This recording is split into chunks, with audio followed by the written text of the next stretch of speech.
please come to the table.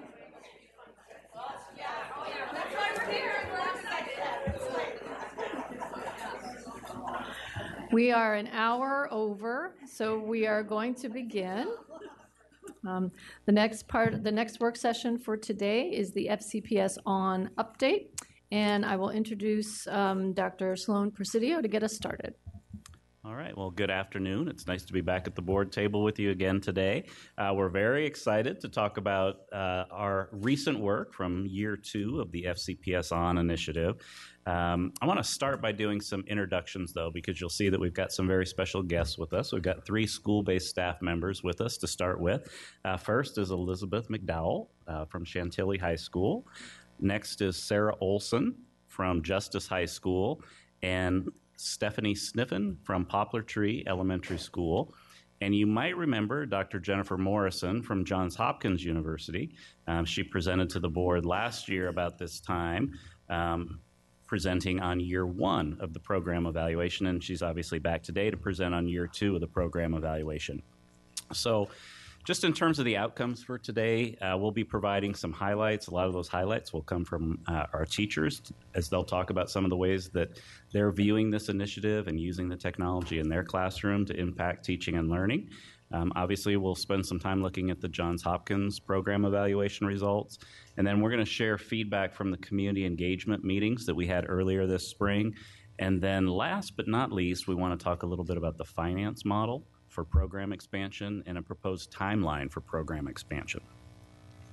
So to jump right in, I want to start just by kind of reminding folks, particularly folks that might be viewing this at home, a little bit about the purpose of FCPSOn.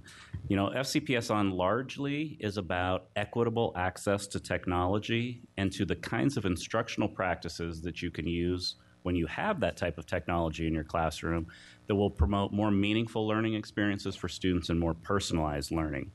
So again, we believe very, very strongly, as we talked about in the previous work session on the strategic plan, that when we talk about closing gaps and we talk about opportunity gaps and access gaps, technology is a hugely important gap for us to bridge, and that is largely what FCPSOn is about. Closing that gap to access to technology and learning to help all of our students reach Portrait of a Graduate outcomes. So just to highlight a few of the benefits that we've seen, and we'll talk about this a lot more when we talk about the program evaluation, but just a few of the benefits. That equitable access to technology, as I said, has been incredibly impactful, particularly for our economically disadvantaged students in our schools. So as you all know, about a third of our students in Fairfax County meet the federal state definitions of being economically disadvantaged, and a number of those students are part of our Phase 1 pilot of FCPSOn. And we've shared in the past some of the very compelling stories from students and parents about the difference that the access to technology has made in their lives and in their schoolwork. Another big benefit is how teachers are using the technology to personalize instruction. And again, I think Elizabeth and Sarah and Stephanie will share some of their experiences and some of their stories with you in that regard today. And then FCPSOn is really helping our students reach Portrait of a Graduate outcomes. We're just in year 2 of the implementation. We're not where we want to be, but we're starting to see some very compelling stories and examples of students learning in ways that are really developing those Portrait of a Graduate outcomes like communication, collaboration, creativity, and critical thinking. And we'll touch more on that when we talk about the program evaluation as well. So, as I said, FCPSOn is largely about equitable access to technology for instruction. But it's also important to point out that the devices that we're talking about, there is a device component to the technology access. And sometimes when we were talking so much in the community engagement meetings about instruction, people would kind of pause us and ask us, well, what about the device? How are devices used? Where are they used? So it's important to point out that at K2, the devices that we're talking about will be used in the classroom. So those could be anything from laptops, desktops, could be iPads, and that technology will largely be repurposed from other classrooms in the school system as we go further in our implementation of the one-to-one personalized devices at grades 3 through 12. So at grade 3 through 12, students will actually have a personalized learning device that they will take with them during and use it in all of their classes during the school day and take home to use at home as well. But grades K to 2 is just classroom access to technology. Just a quick reminder about the schools that are participating in Phase 1. We have 15 schools, and if you look at the population in this sample, more than 1,500 teachers, more than 20,000 students. Just the pilot alone, even though it's one small pilot for us in Fairfax, this represents more students and more teachers than the majority of school systems in the United States. So we actually have a really robust sample that we're looking at, even though it's a small slice of FCPS. A reminder again for folks that the Chantilly Pyramid is involved in this, as well as our e-learning backpack schools. And you see those 6 high schools represented that are part of the e-learning backpack grant, which was a state-funded grant providing access to economically disadvantaged schools. And another important point when we look at the e-learning backpacks schools is to remember that we didn't get all the money in year 1 of the grant. So we've had to do a gradual phase-in our e-learning backpack schools. So sometimes when we look at the results, particularly when Dr. Morrison talks about some comparisons between our e-learning backpack schools and our Chantilly Pyramid schools, it's important to remember that our e-learning backpack schools didn't have universal access from year 1 like we did in the Chantilly Pyramid schools. In fact, 3 of our high schools just this year got universal access across the high schools. But the pilot schools have been fantastic partners. We're learning an awful lot from working with them that we think is preparing us for better implementation and scaling up in the future. The proposed timeline for implementation is a 5-year timeline, as you can see from this slide. And we're not proposing any additional device deployment in the 18-19 school year. So in school year 18-19, we're going to be focusing entirely on community engagement in all of our high school communities to make sure that we're working with our parents and our students to get them ready.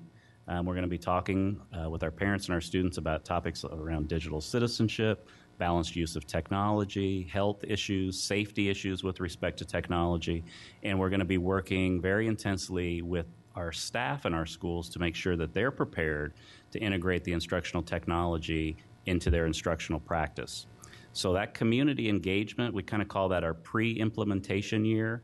That will take place at each of the levels before we implement. There will be a year at each of the levels before devices arrive to prepare the community and to prepare the school-based staff members.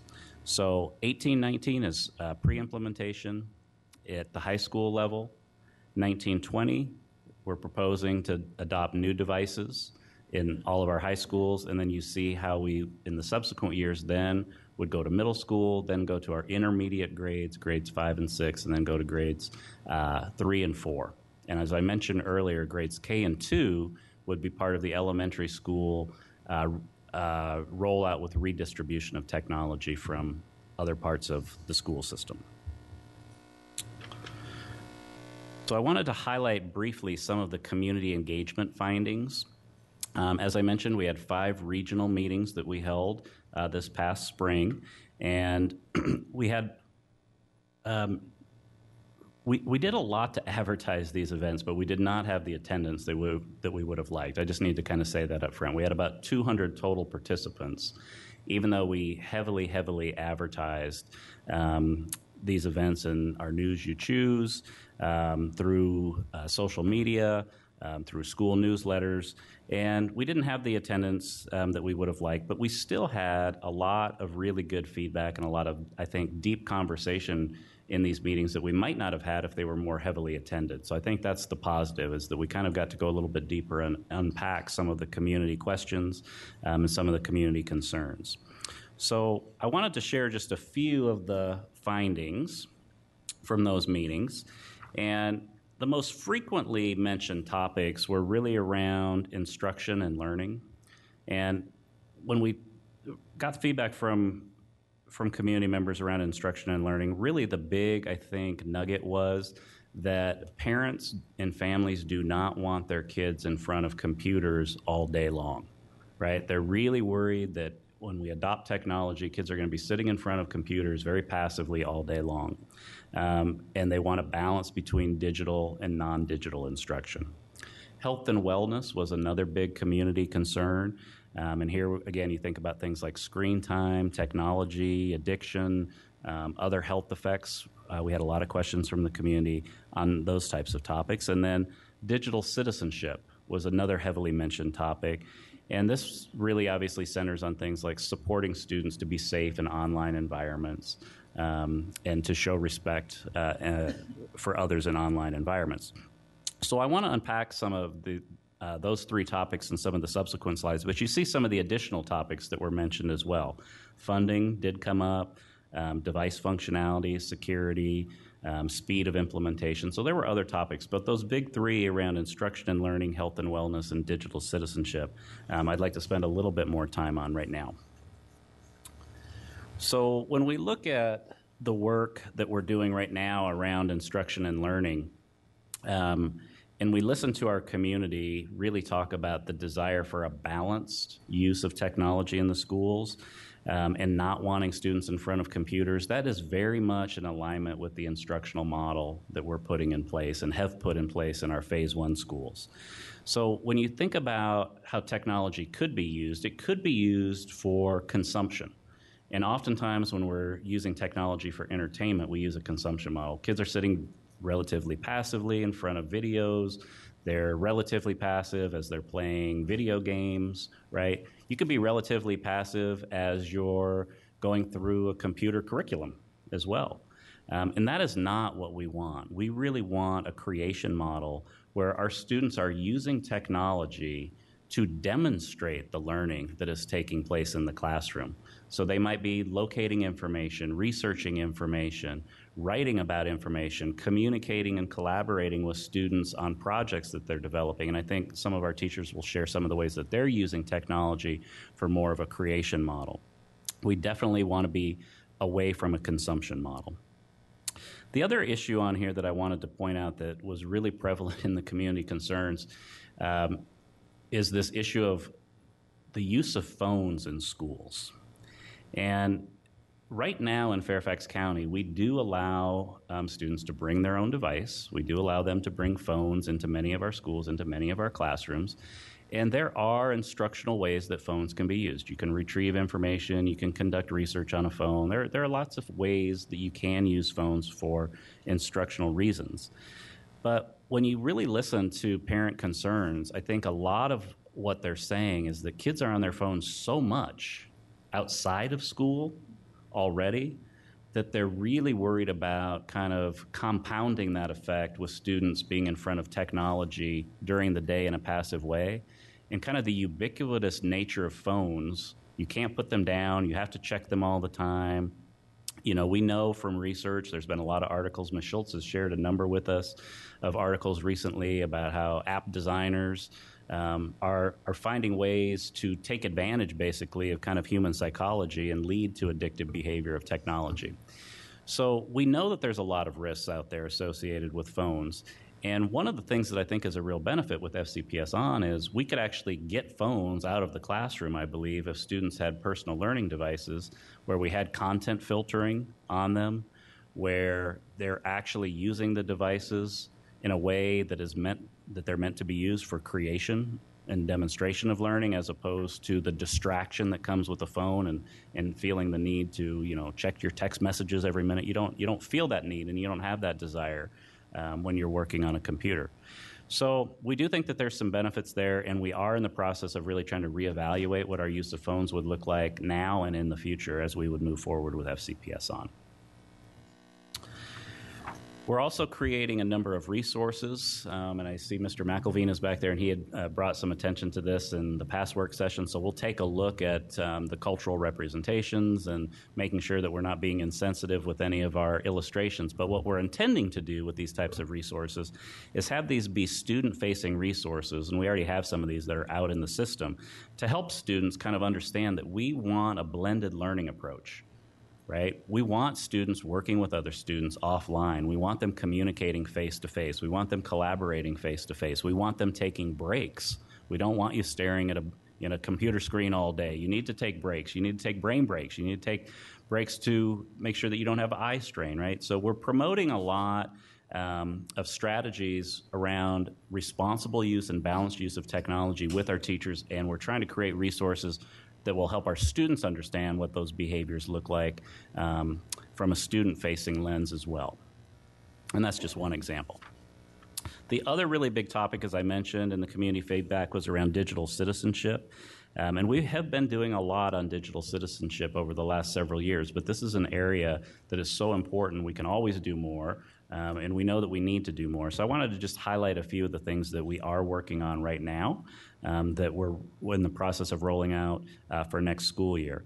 And the first, and again, Mrs. Schultz has been very helpful and a strong advocate for us to continue to do good work and develop our work in this area.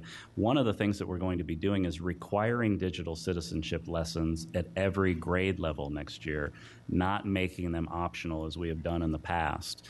So we've created a lot of great materials, a lot of great resources. They're going to be built into the curriculum at every grade level. Additionally, we've been working on a shared responsibility model around digital citizenship. There's a lot of things that we're responsible for in the school system, promoting positive behaviors, balanced use of technology, but there's a lot of things that students and parents also have a shared responsibility around. And part of our responsibility in FCPS is to help parents with their responsibility around this. So some of the things that we've done, we've produced a lot of resources and a lot of materials that families can use at home to promote positive digital citizenship. But one of the things that we're really excited about is this year we're working with Common Sense Media, which is a nonprofit that focuses on the responsible use of technology and positive digital citizenship, to work with schools to promote their school recognition program. So there are a number of actions that schools can take that will allow them to earn Common Sense Media recognition. And some of those things are parent outreach, working with the parents, providing parents with tips and strategies to promote effective digital citizenship at home. So we're really excited about that. We've also developed an update to our curriculum frameworks. So we've rewritten our curriculum frameworks at the elementary grade levels over the last several years. We've embedded opportunities and tried to make it very obvious for teachers where you could teach additional lessons around digital citizenship topics that would make sense and fit into your curriculum. So we're making that very apparent and very explicit as well. Just quickly highlighting a few things, additional things that are already in place that I want to make sure that our community knows about and that the board knows about. We did develop and require new digital citizenship training for all of our staff. So we provided that training and that professional development around digital citizenship this year. And we did develop a course for parents to take with their kids. So it's all online, video-based, where parents can work with their kids around digital citizenship. And we've done a lot of work to translate all of these materials into multiple languages.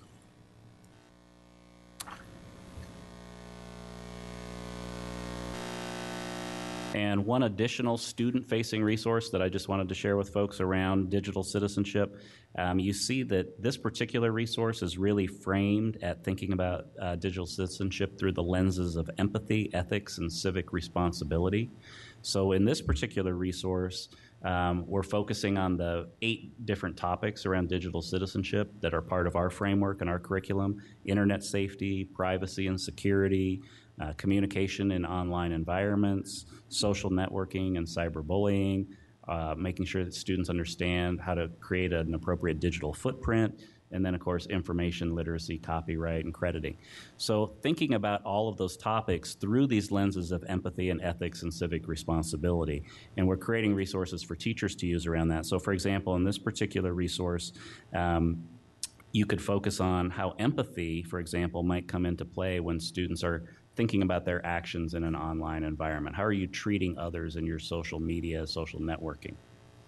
So again, we need to look at, make sure these are culturally appropriate, but we're trying to create student-facing resources.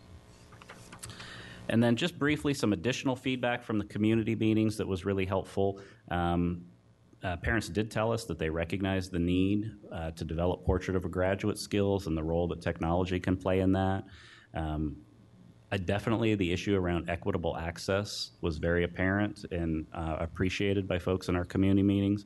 And then there were some folks that were wondering why we are taking 5 years in terms of this proposed implementation plan and why we might not be able to move a little bit faster.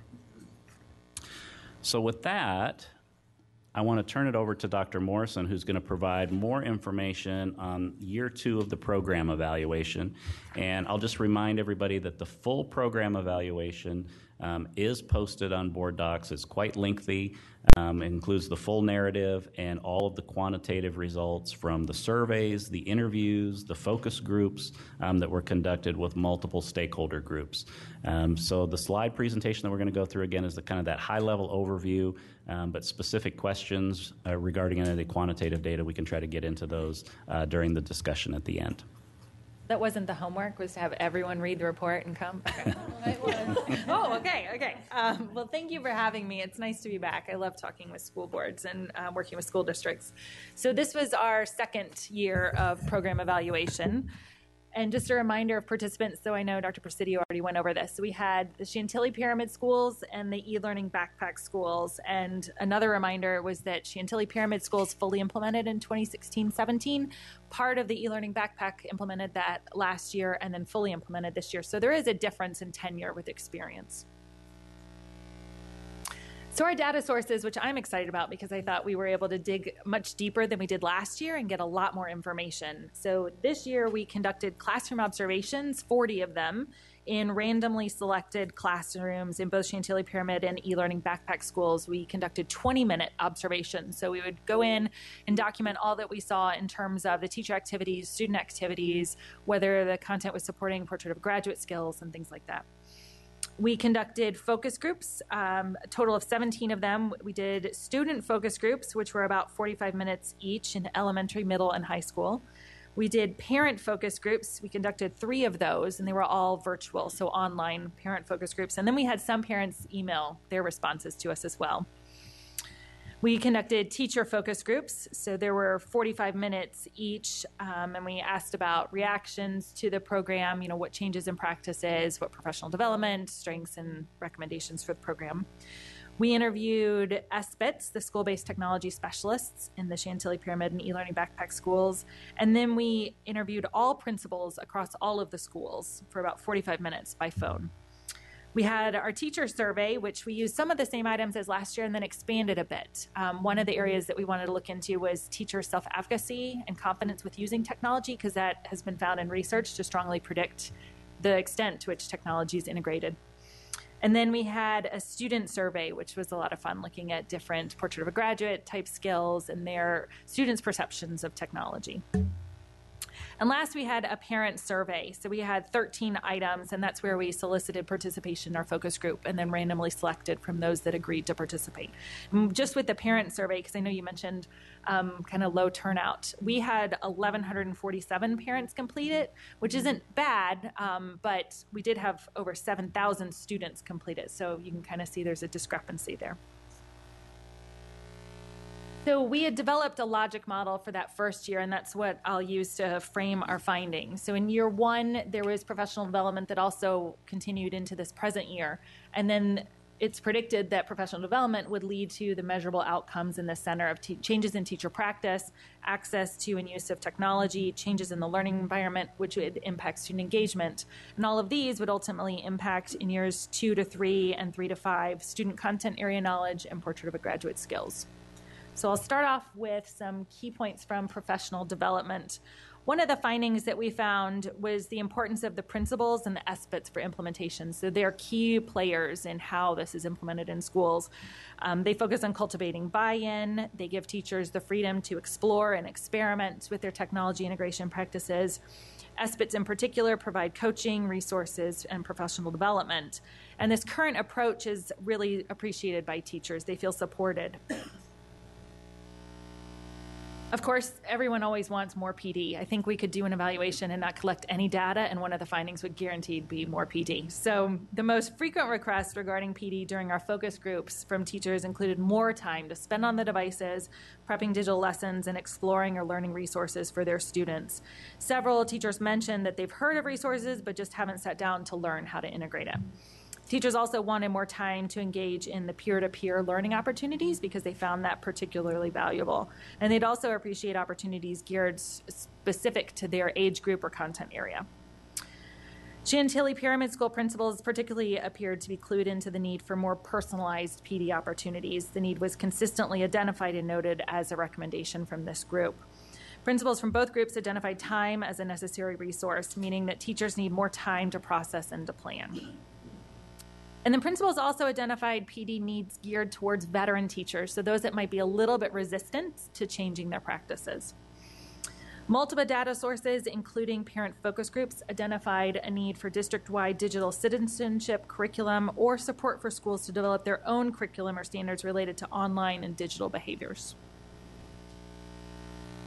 Now we'll talk about the second area of our logic model, measurable outcomes. So first is teacher practices. So our observations in Chantilly Pyramid Schools revealed that in about 15 out of 22 observations, teachers incorporated a variety of instructional activities and methods within the same lesson.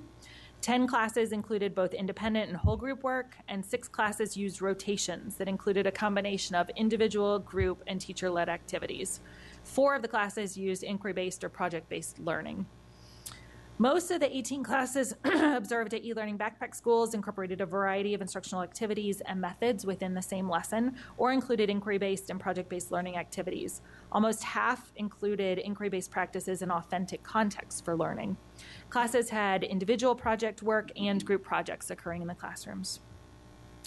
Survey responses indicated that, as compared with the previous year, teachers in both Chantilly Pyramid and e-learning backpack schools had decreased the frequency they employed direct instruction while increasing the frequency for the other teaching practices. Most notably, changes were occurring in cooperative and collaborative learning and project and inquiry-based learning.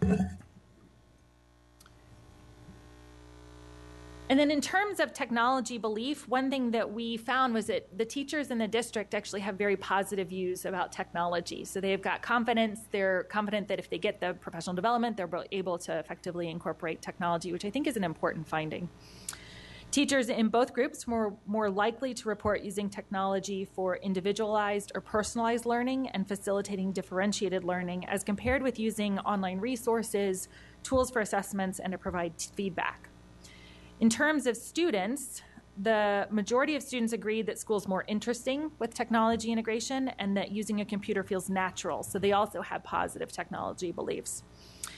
They felt that the presence of the devices facilitates completion of school tasks, and then we asked them the frequency that they're using devices for various activities, and they're reported almost daily or daily use of devices for media purposes like music, videos, communication, assessment, and classwork. And then in terms of the learning environment, our observations in Chantilly Pyramid Schools revealed that classrooms were arranged to support student voice and choice. For example, many of the classrooms contained additional seating options to support different types of learning, such as small group work. Almost half of the classrooms contained carpeted areas designated for reading or for small group work, and 6 classrooms contained small tables for group work. Seating arrangements were similar in Chantilly Pyramid and e-learning backpack classrooms, but the e-learning backpack classrooms did not appear to quite support student voice and choice to the extent that Chantilly Pyramid. There were fewer additional seating options. 7 of the classrooms had desks in groups or students sitting in groups at tables, and 7 classrooms were more traditionally arranged in rows. So one of the measurable outcomes that we examined was the impact on student engagement. The impact of the initiative on student engagement was evident through survey responses, interviews, and focus groups with stakeholders. Principals of both Chantilly Pyramid and e-learning backpack schools reported increased engagement among their students. Principals tended to attribute increased engagement to an increase in student-directed learning experiences and student interaction with personalized content. Survey data and focus group responses from teachers provided evidence that Chantilly Pyramid teachers appear to be more firmly convinced than e-learning backpack teachers that student engagement has increased due to the initiative. They also noted a stronger impact in younger grades as compared to the upper grades. We did notice that Chantilly Pyramid were more likely this year to agree to an increase in student engagement as compared with e-learning backpack teachers. Parents from both groups described in focus groups a positive impact of the initiative on their child's engagement at school. Parents perceived their children to be motivated to use their device to complete tasks and practice new computer skills. Parents also felt that access and use of a personal device increased engagement and removed barriers to success at school. And then the last section is the impact on student content area knowledge and portrait of a graduate skills. So since it's only, the FCPSOn initiative is only its second year, we'd expect maybe like an early impact on student content area knowledge, but nothing yet substantial.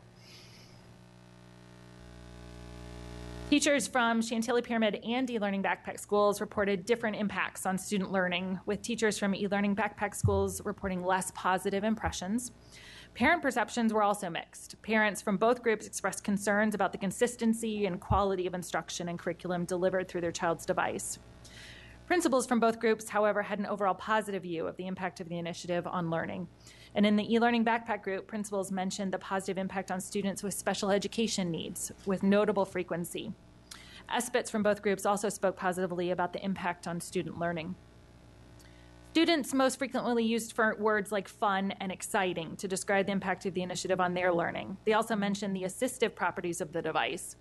Interestingly, students also frequently mention the impact of their device in learning in terms of the flexibility that it provides them and how they demonstrate their learning. Overall, Chantilly Pyramid teachers were more likely to agree with specific impacts on the portrait of a graduate skills than e-learning backpack teachers, which is to be expected given tenure. As with year one, the teachers in both groups were more likely to perceive an impact on communication, collaboration, and critical and creative thinking as compared with the other skills. Responses in both groups on the teacher survey remained relatively consistent as compared with the previous year. When asked to comment during focus groups on perceived impact of the FCPSOn initiative on portrait of a graduate skills, students becoming goal-directed individuals was the most frequent theme to emerge from Chantilly Pyramid, and the second most frequent theme from e-learning backpack teachers. Teachers from both groups conveyed that having content accessible on a digital platform like Google Classroom allows students to be self-directive in their learning. E-learning backpack teachers frequently mention the acquisition of job-related skills as an important impact of the one-to-one initiative. And students were asked on the survey to self-report the degree to which they agree that they personally possess certain skills related to portrait of a graduate. Based on survey responses, students generally agree they're good communicators, collaborators, ethical and global citizens, creative thinkers, and goal-directed and resilient individuals. Interestingly, the skills students agreed with the least is the tendency to use time wisely while on their own. Findings related to portrait of a graduate skills suggest that the district stands to improve on emphasizing specific teacher practices and student outcomes that are articulated by FCPSOn and portrait of a graduate. Observations suggest that roughly half of classrooms explicitly demonstrate practice of these skills. All participant groups were prompted to reflect on the strengths of the initiative overall. Principals and SPITs were generally the most consistently positive and supportive populations in the study towards the initiative. Interviews with both groups revealed increased student engagement and a general shift in teacher practice as strengths of the initiative. Principals commented that the shift in focus has improved teacher morale and increased the quality of teacher relationships. SPITs tended to emphasize an increase in the quality of teacher instruction as teachers have received professional development and become more comfortable with technology integration in their classroom. Teachers echo these strengths. Increased student engagement and more ease in providing differentiated content to students were central themes in teacher focus groups. SPITs, principals, teachers, and parents all comment on the notion of equity among students as a major strength of the initiative.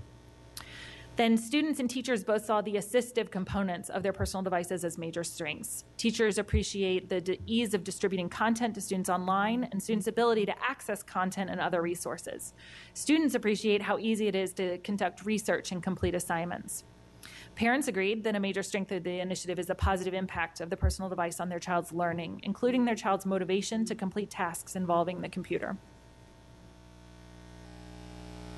In terms of challenges and recommendations, the first revolved around PD and curriculum support. Teachers conveyed concerns about the lack of curriculum resources and PD opportunities related to designing high-quality blended learning opportunities for students, especially students with special needs.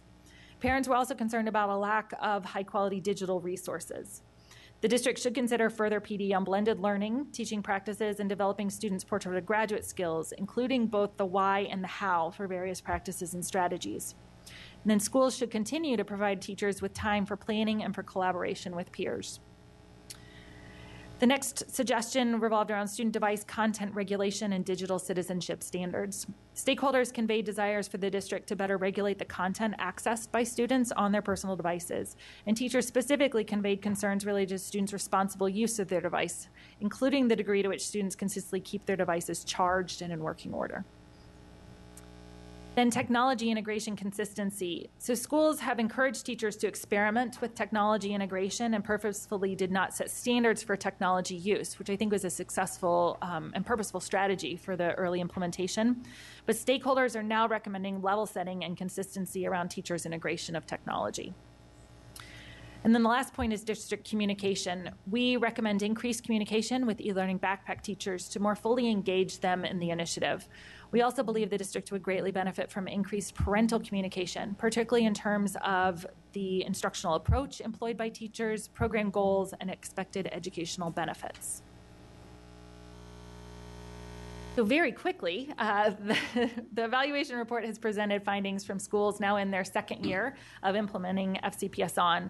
Our findings indicate an impact on evaluation model components, most notably in changing teacher practices and increasing access to technology, which have positively impacted student engagement. Importantly, stakeholder groups appear to generally value the initiative and see strong potential for further implementation.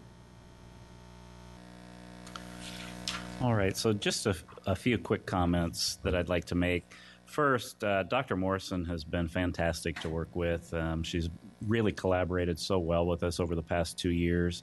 The methodologies that she's used, I think, are very inclusive and holistic and give us a really good picture of what's happening in our schools with this particular initiative.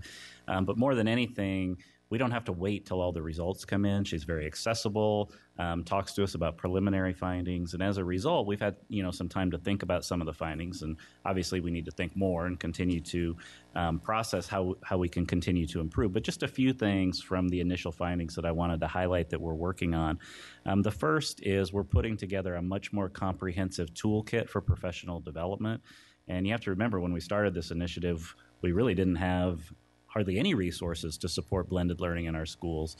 And now we're at a point where we've put together lots of training opportunities that teachers can access.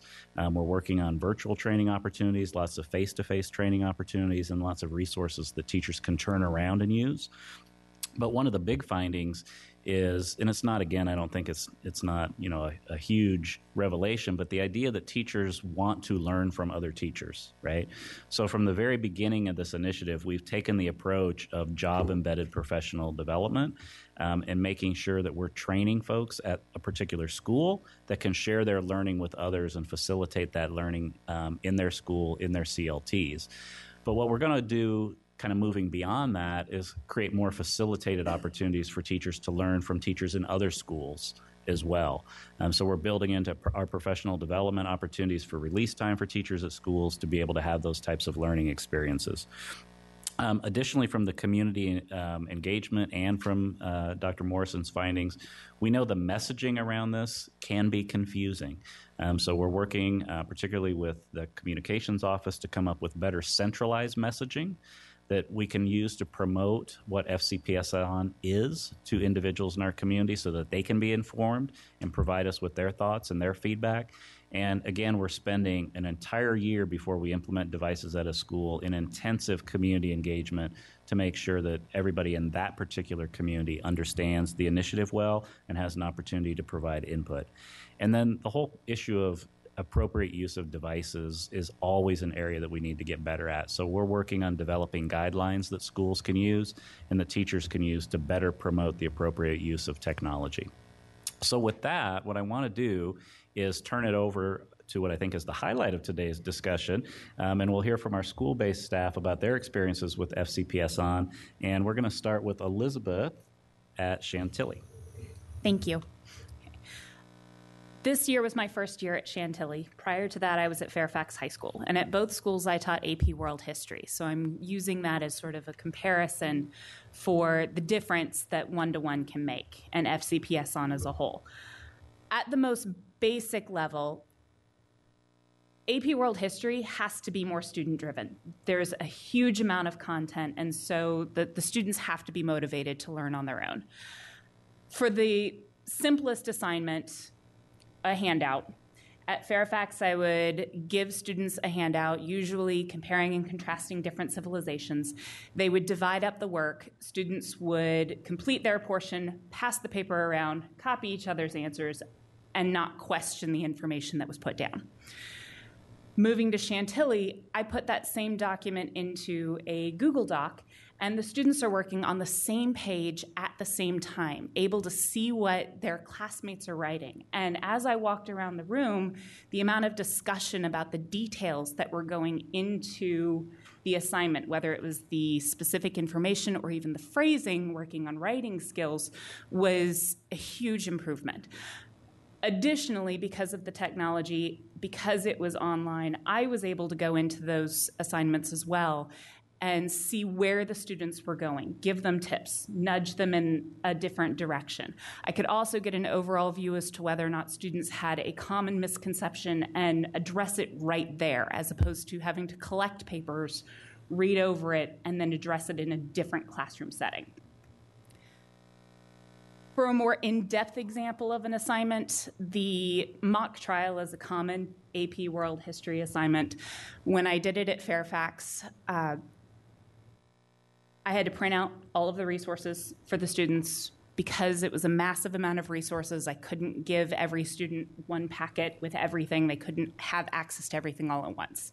At Chantilly, I could put it on Google Classroom. Everyone had access to all of the information, and that only served as the base information. They were then able to go on and do further in-depth research using resources like the library databases. In a more analog setting, it was an individual bubble that students were working in. I modified the assignment in a one-to-one setting and set it up in Google Slides so that all students were working on the same slide deck at the same time, so that all students had access to everyone's research to go back and reference later. Because the classroom is now more student-driven, you can change the options for seating. There is no more front of the room. This helps to support the idea of collaboration.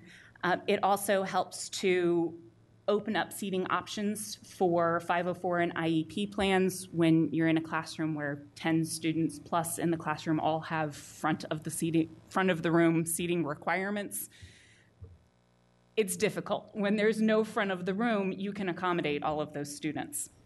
And as lessons become more interactive, students are more engaged. One of the most stressful things for me as a teacher is coming up with subplans. How do I keep learning meaningful when I'm not in the room?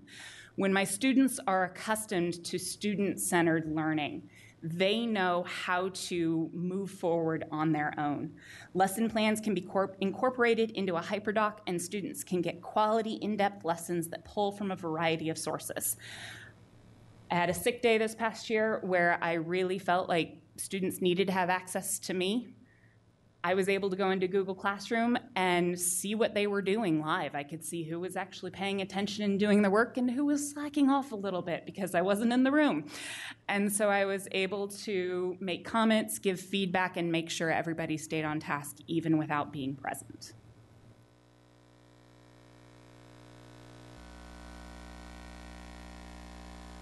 Hi, my name is Sarah Olson. I'm the school-based technology specialist at the newly named Justice High School. I've been there since November, so I had a little bit of a newcomer's perspective to this, coming from a non-one-to-one school, and it was an elementary school, so it was a little bit of a change for me. At Justice High School last year, we gave out 2,100 laptops with a reserve of 400 just in case.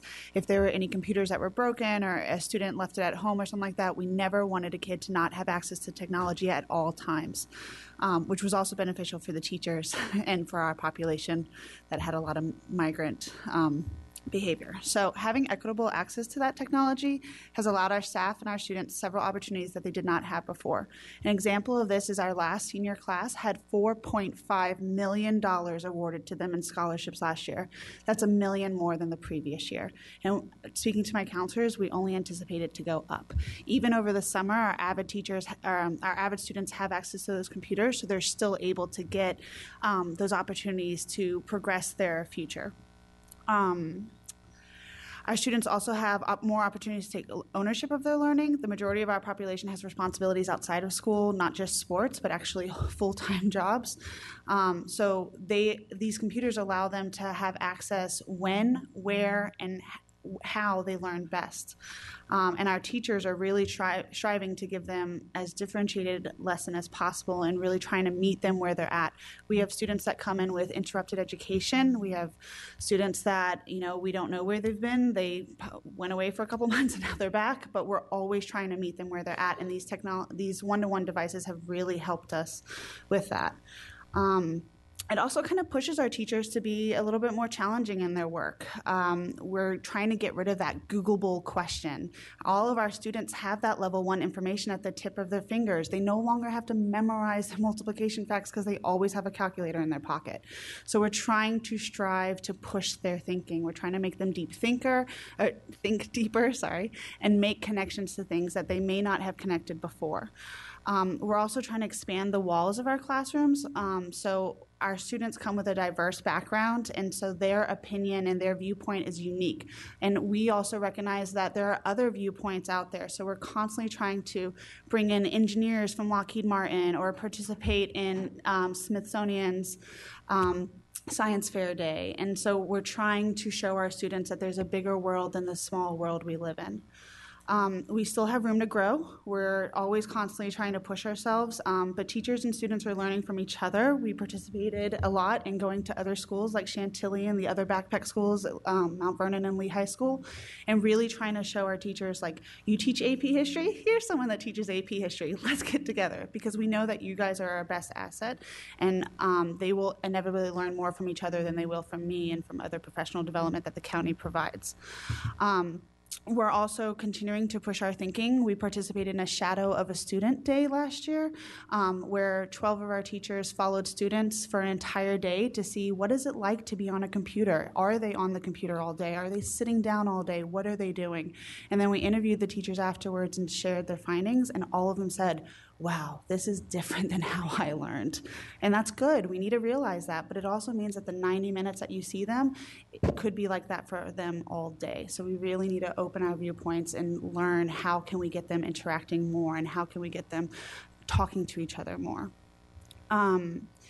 Next year, we've been doing Positivity Project. We're going to embed digital citizenship into that Positivity Project, so that way our students are seeing it more frequently. We have scheduled with our PTA several sessions where we'll be talking to the community about digital citizenship. So we know that we need to grow, and we're continuing to move forward. Good afternoon. Thank you for allowing me the opportunity to share with you how transformative FCPSOn has been for my teaching and the learning that occurs in my classroom on a daily basis. Being in a one-to-one environment truly allows for me to create a blended learning experience for my students. Through the implementation of a blended learning model in my classroom, I've learned to let go of some control while it's been difficult and make my classroom more student-centered and allow for students to have more control over their learning and exploration of the content. Due to the fact that we constantly have technology at our disposal and we no longer have to wait for a lab or computer cart to be available, I'm absolutely able to more consistently and more meaningfully embed technology, digital learning, and citizenship into my classroom and my daily routines. Through the use of HyperDocs, just one tool I've grown to love over the course of the implementation of this pilot at my school, I'm able to create relevant technology lessons that give students the opportunity to really dig deeper into their learning at a pace that is right for them.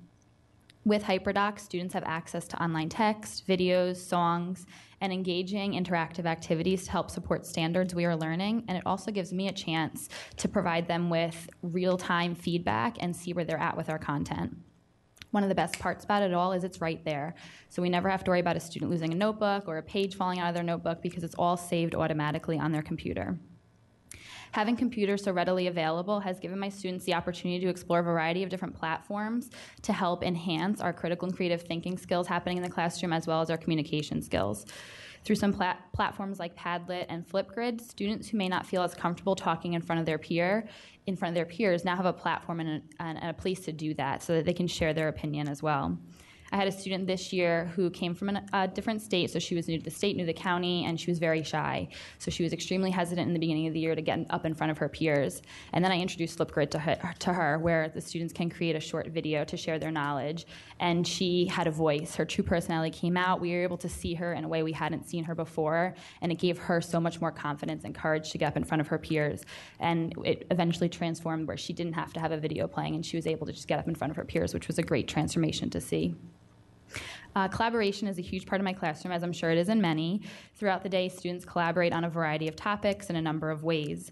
And with the addition of laptops into the classroom, they're able to do it more spontaneously, in real time, on one document, as was shared by my colleagues, with necessary resources and a wealth of knowledge right at their fingertips. In 5th grade, as I'm sure you're aware, a huge countywide project is the Global Awareness Technology Project. Over the 7 years I've taught this project, it's been made so much easier having each student with a computer. At my former school in FCPS, we were not one-to-one, and I pretty much had to implement a one computer per group rule simply because we didn't have enough technology to go around the entire grade level. As I'm sure you can imagine with a technology project, that was challenging, and it definitely stifled their creativity and the depth into which they were able to go into the project.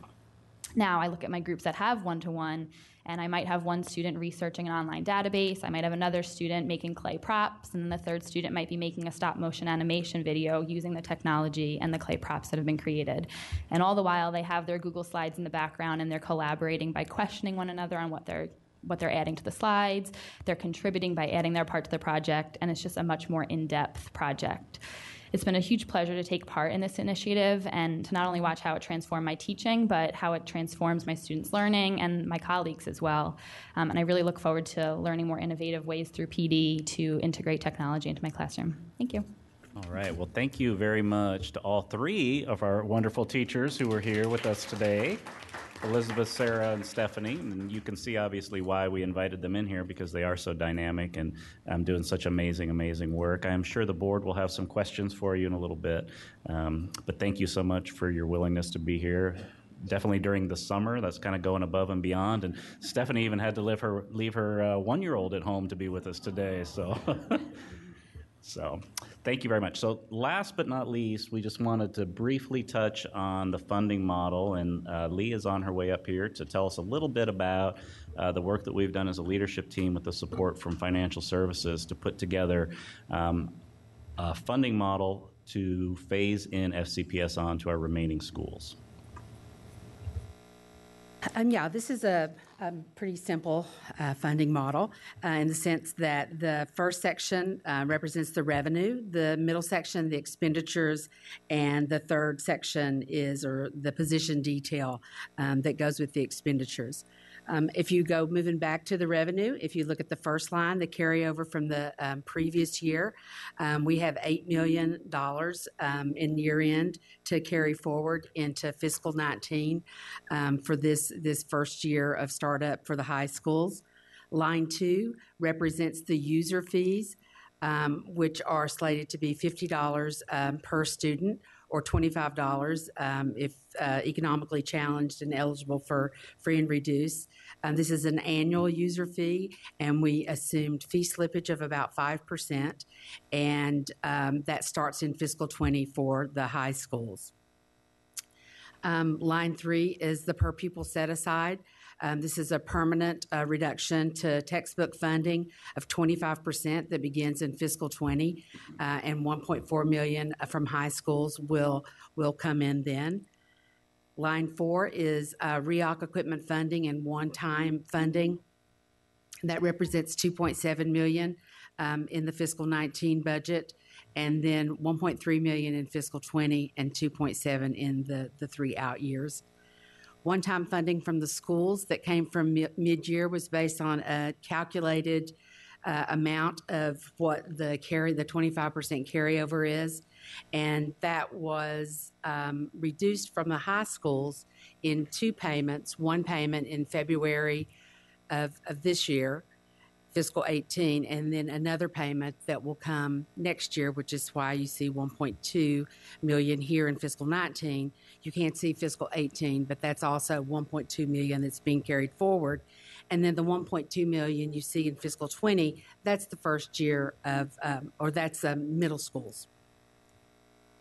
Then the e-learning backpack grant with match, which totals about $700,000. That's for Lee, Annandale, and Falls Church. And the FCPSOn project meets the grantor requirements, so we'll be able to use those funds as well. And then the year-end carryover or baseline, one-time and recurring, of $0.4 million. So in fiscal 19, we have about $13 million, and you can see that the fiscal 19 total expenditures are 12.8. That's basically the devices, which we calculated at $400 per device, plus a 5% for loaners and that sort of thing. So it actually ends up being $420 times the projected enrollment that's in the CIP. Some funding in the out years for parts. There's also the positions. We have the T-specs, which come on board in 20, and of course those report to IT. And then the SBITs, which are the school-based tech support or certified teachers, and those don't start coming on board until fiscal 22. And then we have 2 central office support positions that will address professional learning and that sort of thing. I also want to make note that the number in the last number in the revenue section, the year-end carryover baseline, that's one-time and recurring, that's basically the gap between what the revenue is and what we think the expenditures will be. Now, also notice that under the expenditures, we have a carryover from year to year. So I could reduce that gap by not having any carryover, but the effect of that is that in the last year, your gap is very large. So we're smoothing that out by having a small carryover each year so that we don't end up with a huge gap in the last year. All right, thank you very much. Now you see why I didn't try to explain that slide. All right, I think we're finally done with the presentation. Thank you so much for your patience. We're happy to take any questions that you have. Thank you very much. Thanks to everyone, and especially our teachers. Thank you so much for being here. All right, we do have some board members who have questions, starting with Ms. Schultz, then Ms. Corbett-Sanders, then Ms. McLaughlin, and we have others. I'm going to try and take a cue from my colleague earlier in this session. On the one hand, I'm going to thank teachers for being here. I'm flat out. What you do is amazing. The fact that your average age is like really young speaks volumes to your malleability with technology. And that's where I'm going to leap off. Dr. Brabrand, I'm disappointed. Any presentation like this needs to have the pros and the cons, and there's no cons. There's no cons. There's not one teacher up here. There's not one principal report about the concerns. And all due respect for whatever interviews you did, Dr. Morrison, you have an advantage for a good outcome for technology as a report of this, of technology being embedded in FCPS. And your grants clearly show that. From the very beginning of this, I have been asking that staff present a balanced approach to this on what the pros are for this and what the cons are for this. I would like for you, anything that you've presented, I would like for you to show me something that shows what the student achievement change has been in the Chantilly Pyramid before the FCPSOn and after. What measurable statistic can you point to show me that the embedding of technology into the classroom has moved one dial on student achievement? So if I can just answer very quickly, if you do read our full report, I mean, it's very important to me to present a very balanced perspective. And if someone has something negative to say, then I do think it's important to convey that. And anything, you can look through the report. We made sure that it was very independent, third party. If it was independent, what pyramid did you look at that doesn't have FCPS on pilot in order to compare? And where's the control group for looking at? And when I hear that the principals were very positive, well, what principal in a pilot program that we've invested a huge amount of money into is going to come forward and say, nope, you've invested in us unwisely, and I'm not in favor of it.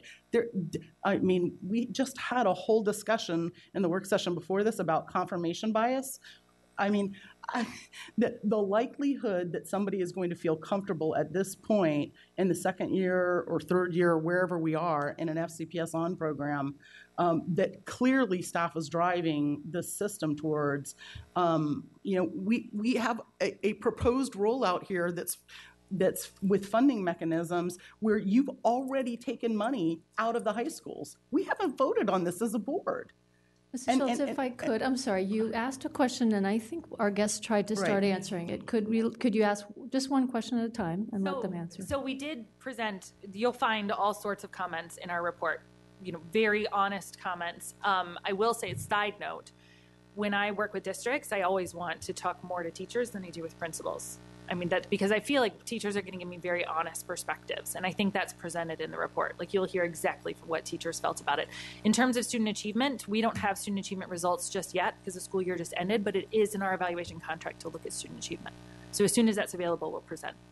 So a couple of things that I just wanted to kind of add on to that as well. If you look at the logic model that Dr. Morrison and Dr. Ross, who was here last year, developed, you'll see that we do want to look at student achievement outcomes in years 2 and 3.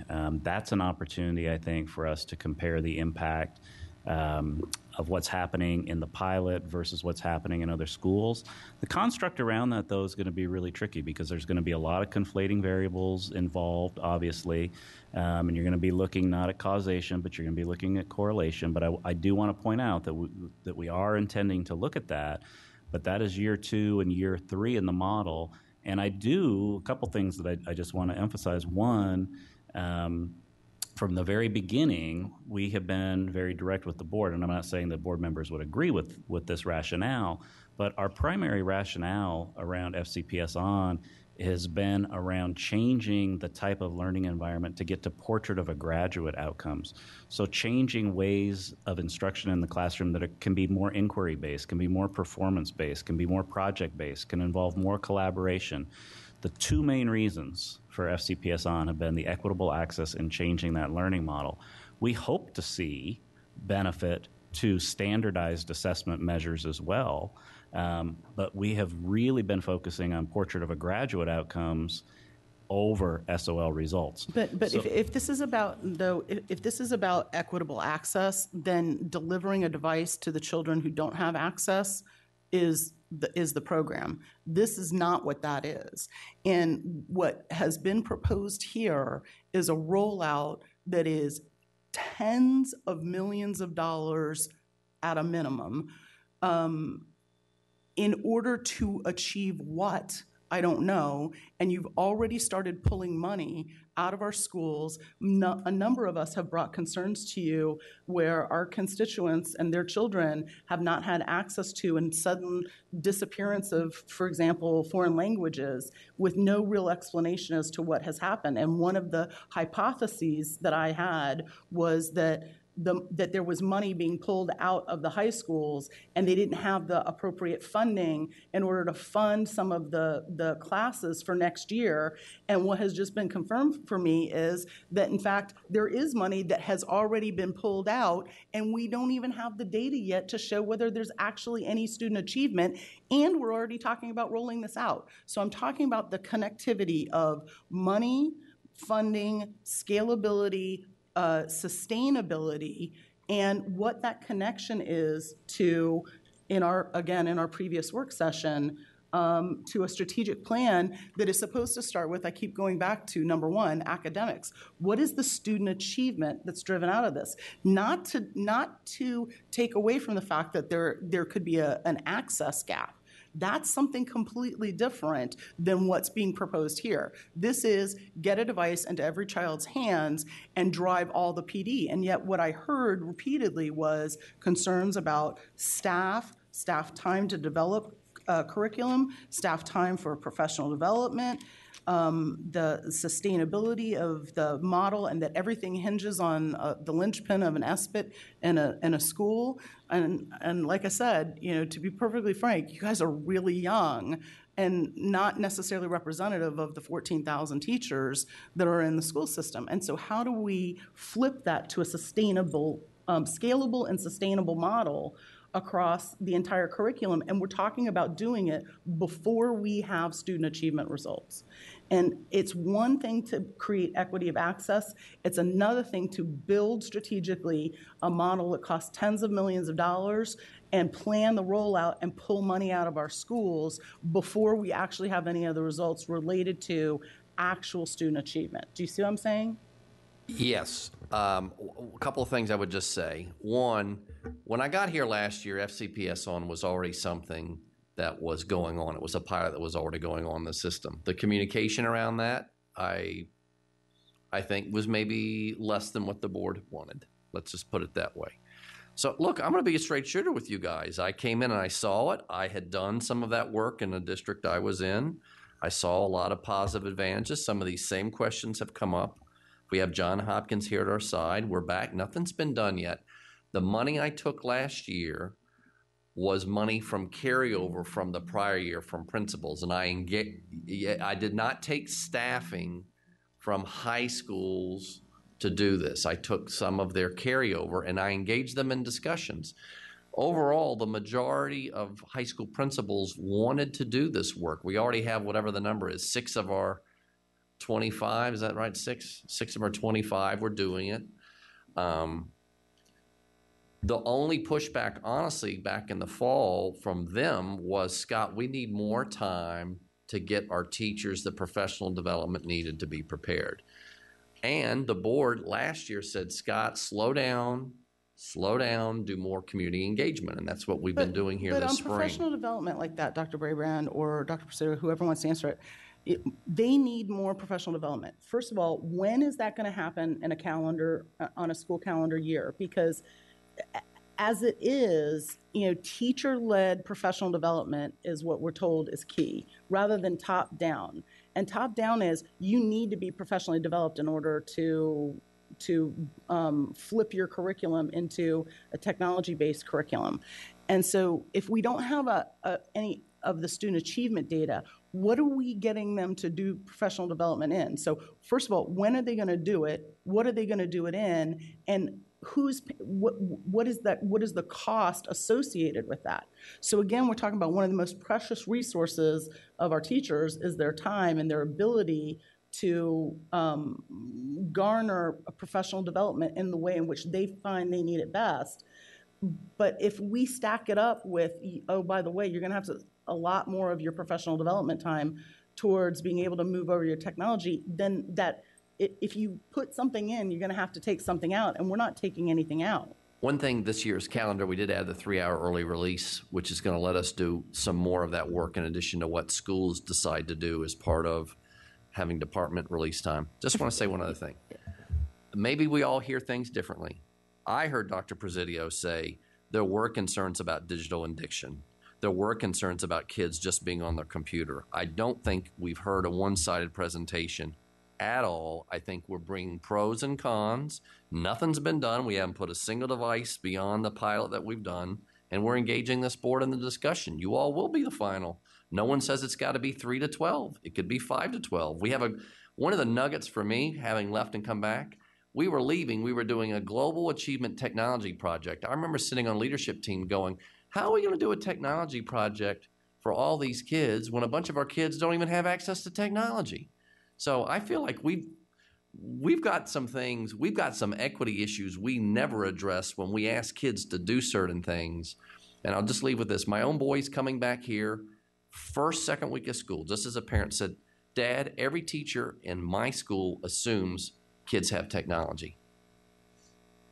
1 out of 3 are free and reduced lunch. They may have access to technology at home. They don't have their own laptop to sit and do work.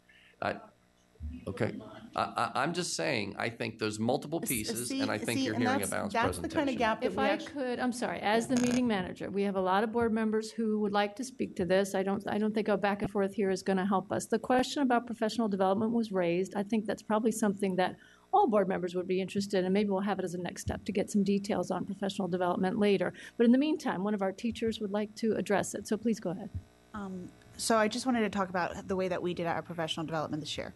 I was very aware of not teaching technology for technology's sake. Sometimes the best tool is paper and pencil, and we make that message very clear. So what we did was on the early release days or on staff meeting days or the whole day professional development, we provided those choice sessions so that they were led by teachers, and we kind of helped them, teach adult learners and learn about adult learning theory and all that stuff. But just showing like, this is how it looks in my classroom, because all of our teachers have concerns about, we give them laptops and yet they're still on their cell phones. They go home and they don't do their homework because they're working their jobs, or, they have to babysit their younger siblings or something like that, right? Like, there is a huge concern in my school. And so we want to have those honest conversations of how does it look in your room? And it's a slow change, but we're seeing it happen. I had one teacher switch to a flexible seating classroom. I took her down to the warehouse. We got a bunch of free stuff. It looks like a mess, but it works. And now I have 5 teachers saying, I want to do that too, because they saw it in her room first. So we're always trying to, and in a school where we have such a large, we have 200 teachers, so we're always trying to just connect them. I worked in a math department, but I didn't know who my science department teachers were, and so we're just trying to give them those opportunities.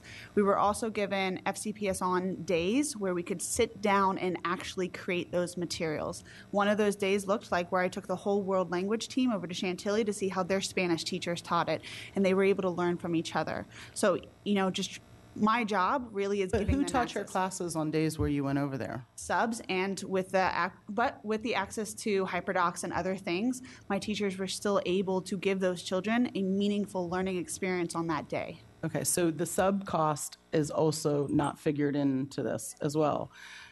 Okay, Mrs. Schultz, are you? Okay. Do you So, have another? I do, I would like I to do, move on I do. to another board member. So if you could wrap it up. I do. If we could go to the slide that has the much ballyhooed cartoon characters. I don't know which slide that is. Slide 11, I think it is. The message. First of all, let me just say that I've been on digital citizenship. Let's see, this is my 7th year on the board. Year 2, I started on this. So I am profoundly grateful for where we're moving with giving students more information on how to be good digital citizens, because I frankly think it's part of what's wrong. And we had we had a principal panel here for a work session last month, and the struggles around how to conduct yourself in the classroom and outside the classroom. It's what gets us in digital citizenship, issues. So that part is great. The problem here is it's the monitor your body, do it yourself, refresh we have proof every single day. All you have to turn on the news is somebody somewhere. Adults aren't doing this, and so the notion that we're going to put it on kids, that they should be monitoring it themselves, I know we're not doing this, but the fact that even says it is that it puts the responsibility on the student for being their own, monitor, and there has to be something broader than that. So I am concerned, and I'm sure that the now that we're going to have it in every grade, it's scaled by age. over the course of a K through 12 experience, and that it's something more than you're responsible to monitor your own body. The whole problem with the digital screen is the fact that nobody is monitoring themselves and that they are glued. And I think that there is a parent component that is extremely concerned, and that I did not see, even though there were some negative comments posted. The students know there is a proclivity to cheat. The parents know that there's a proclivity to spend too much time on the device. We know that there's a brain training problem with too much time on screen time. We don't know what the long-term health implications are. And so we are way advancing this down the pike, as far as I'm concerned, without having more information. And I do keep providing research-based professional papers from universities, from organizations. And I'm glad we're going down this path, but I think there's a lot more to gather before we flip any switch. And I'm disappointed to hear that money came out of our schools in a mid-year and is pulled back, because I don't know what that's going to inhibit my principals from being able to offer in terms of courses in this coming academic year. Who wasn't able to get a choice because we're already pulling money out in something that I'm not sure we've completely fleshed out. Okay, Ms. McLaughlin? So if I could just very briefly, sure. I really apologize, and I probably shouldn't do this anyway, because Ms. Schultz does make a number of points that warrant a lot of discussion. But just on the budget piece, you raise a very legitimate question again about what did not get purchased with the loss of those funds. I would encourage board members to have conversations with the principals in your schools, because when we had this conversation with the principals, one of the things that they really liked about doing this centrally is that they wouldn't have to take some of their per pupil money and use it to purchase technology for their schools. So buying more laptop carts or refreshing particular labs for particular purposes in their schools.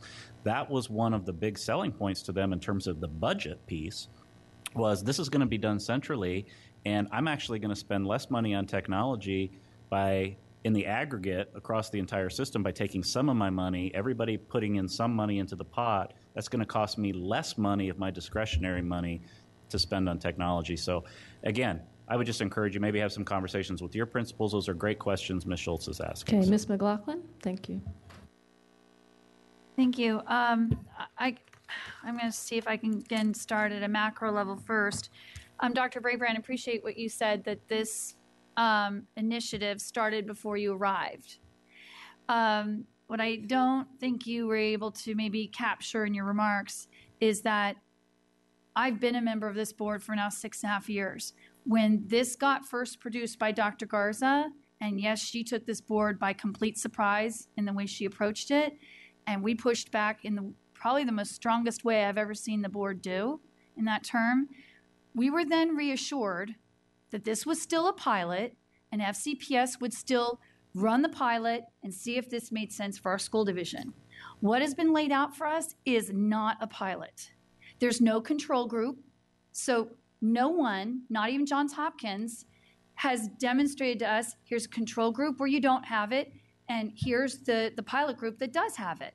And what are we seeing in terms of the access, the student achievement, the portrait of graduate skills and growth? Not done. And Dr. Brabrand, I know you have your PhD, as do a lot of people in this room, and you know that when you do a pilot and you do a study, you need a control group, because otherwise you don't know what you're comparing against. So that worries me. This timeline is particularly alarming. I've been hearing rumors about it in the community and from a few administrators, and now it's confirmed for me. FCPS is not committed to a pilot. Anyone sitting in this room right now understand it. We're doing it. And the reason I can say that is because and thank you, Dr. Presidio, you are doing a wonderful job of just being very transparent, very open about what this is, and that means so much to me today. And Dr. Brabrand, I know you're all about transparency, and you own that. But you guys, look what you're telling us today. You're going to do pre-implementation in a month and a half from now. And a year and a half from now, you're going to be 6 weeks from now, right? A year and a half from now, it's happening in all of our high schools. You don't do a pre-implementation if you aren't going to then implement. So then I'm looking at the numbers, and again, I mean, when we know how cash-strapped we are, if you look at these numbers by fiscal year 23, you're talking at a cost of $29 million, 65 positions. Now it's showing that the revenue will be at 31 million. So I guess that's supposed to tell us it's, not going to need us to do anything. But actually, when you look at the numbers a little bit more, our carryover has to go up about almost $2 million, because by fiscal year 23, we're no longer taking money from our one-time schools mid-year. So that number on carryover for previous years from FY 22-23 goes up the delta of those two alone. But we have been plagued in this school system with large class sizes. So everybody understand that we do this, and it can't be done without people. So 65 positions that we could be using to reduce 65 classrooms in size. I mean, well, we'll be reducing more than 65 classes. Yeah, well, and we're grossly underfunded for social workers, psychologists, nurses. I mean, we're not even remotely where we're supposed to be with school nurses. So all of this comes down to what our priorities are. I will say I am right on board with Dr. Presidio, and I would say virtually everybody at this table. We want to have equitable access to technology, but we can do equitable access technology without funding it for 100% of our kids. And this model says the 70% of our students who are not in poverty, who are middle and upper income, we're paying to buy them devices too, and staff to service those devices. And so there's a real price tag on here that this board did not greenlight. No one said FCPSOn meant we're issuing one-to-one devices to 100% of our kids. That wasn't what this board decided or determined. And so I guess it always been my understanding that a pilot meant a pilot. You run the pilot, you bring the results, then you decide from the pilot if you're going to scale up. This timeline doesn't say that. Portrait of a graduate skills, I'm 100% on board. We want to do that. You don't necessarily have to do this by FCPSOn alone. And I speak for the parents in my district in particular who've been very vocal with me on this. To date, even today, no one still explained how many hours a day are they sitting with their device learning. Because to the teachers, and again, thank you for being here. I'm the daughter of a teacher, and I benefited every dinner table from having a passionate teacher who was inspiring my desire to learn. I worry by the videos I've seen FCPS bring out to the community meetings, and by even the way this gets described, and even in your eloquent words, there's way too much looking at screens. And children don't need screens to learn how to better communicate with each other and with their teachers. Socratic instruction with delivery of information, none of that got described here at all. So if this is meant that it's going to supplement, augment teachers delivering information and learning and knowledge, because that is what makes a gifted teacher. It's not just you guys facilitating, you're actually imparting knowledge, and that's what makes a great teacher, and none of that's being captured here. Can I speak? Yeah, could I, yes. Before you do, thank you. I will get back to you. I just want to make sure that we're all clear on what we're doing here today. And Madam Chair, maybe you can help, and Dr. Braybrand. I think I just want to make sure that we know what it is you want from the board right now. Is this something that we're going to be voting on? Is this something that will come along in budget votes? Yeah, this is. I'm glad you shared that. This is a status update. As I got here last year, you all were updating. I guess it was year one with John Hopkins. And yes, when I knew it was coming for year two, I wanted to start to show you what our overall thinking was around a plan. So I feel like nothing's been decided. You guys could do anything with this. You could do nothing with it. You could do something with it. You could phase it. it's to begin the dialogue. But I want to show you what our thinking is, how we would do it, what the community engagement, which the board did ask us to do. We went and did those meetings. We took the feedback from that. So I guess to me, I've been cards on the table the entire time since I've been here. I'm sorry at the beginning it happened and you all weren't aware, but I'm trying to be cards on the table now. Let's talk about it. I do admit it's a significant amount of money. We have to have priorities. But one of the things in the strategic plan is around how we get kids to Portrait of a Graduate and how technology can help facilitate it. So, I mean, I think it's an important discussion to have. The equity lens for me, and maybe that's a piece of where we ultimately go, is some kids don't have any of this at all at home, and we're set up like they do. And maybe your point is, well, it's set up for everybody to have it. We have a fee. That could be part of the tweaking that we talk about, how that's done. But I don't feel like this isn't done. This is me bringing it to you and showing you what our thinking is, and to get feedback. Obviously, if we were going to do it next year, we would need to incorporate this into our budget that we'd bring you in the fall. And I think we'll have different, reactions from teachers, but from board members. But to hear from the teacher about that question of what is, as I understand the question, what is the role of technology in your view, and how much time and the balance of using devices as part of their learning experience? So one of the things in our presentations, we're showing what has changed in our practice. So yes, we are incorporating technology because it is something that we now have access to. Mm-hmm. The trial activity that I was highlighting in my presentation, the technology was used as a support to prepare for something where students were applying knowledge. They used the technology to aggregate all of that information, but the ultimate product was a 2-day trial where they had to use the information and actually set up on either side of the room. We had a prosecution and a defense. The lawyers were not allowed to use computers while they questioned the witnesses, so they had to have everything prepared ahead of time. Witnesses on the stand were not allowed to have computers in front of them. They had to know their information and be prepared to answer questions and cross-examinations that the lawyers would pose to them. So they had to show that they knew that information. In the background of the pictures, you will see that some students have their laptops open because I gave them an option. All of the students in the room were acting as a jury, as well as the witnesses that were coming up. So they had to know what everybody else was saying. I gave them the option. They could either take notes by hand or they could take notes by typing. Students today are often more comfortable taking notes typing. I'm more comfortable taking notes typing. I can type faster than I can write so that I know that I can get more information. And that was reflected in the class that day.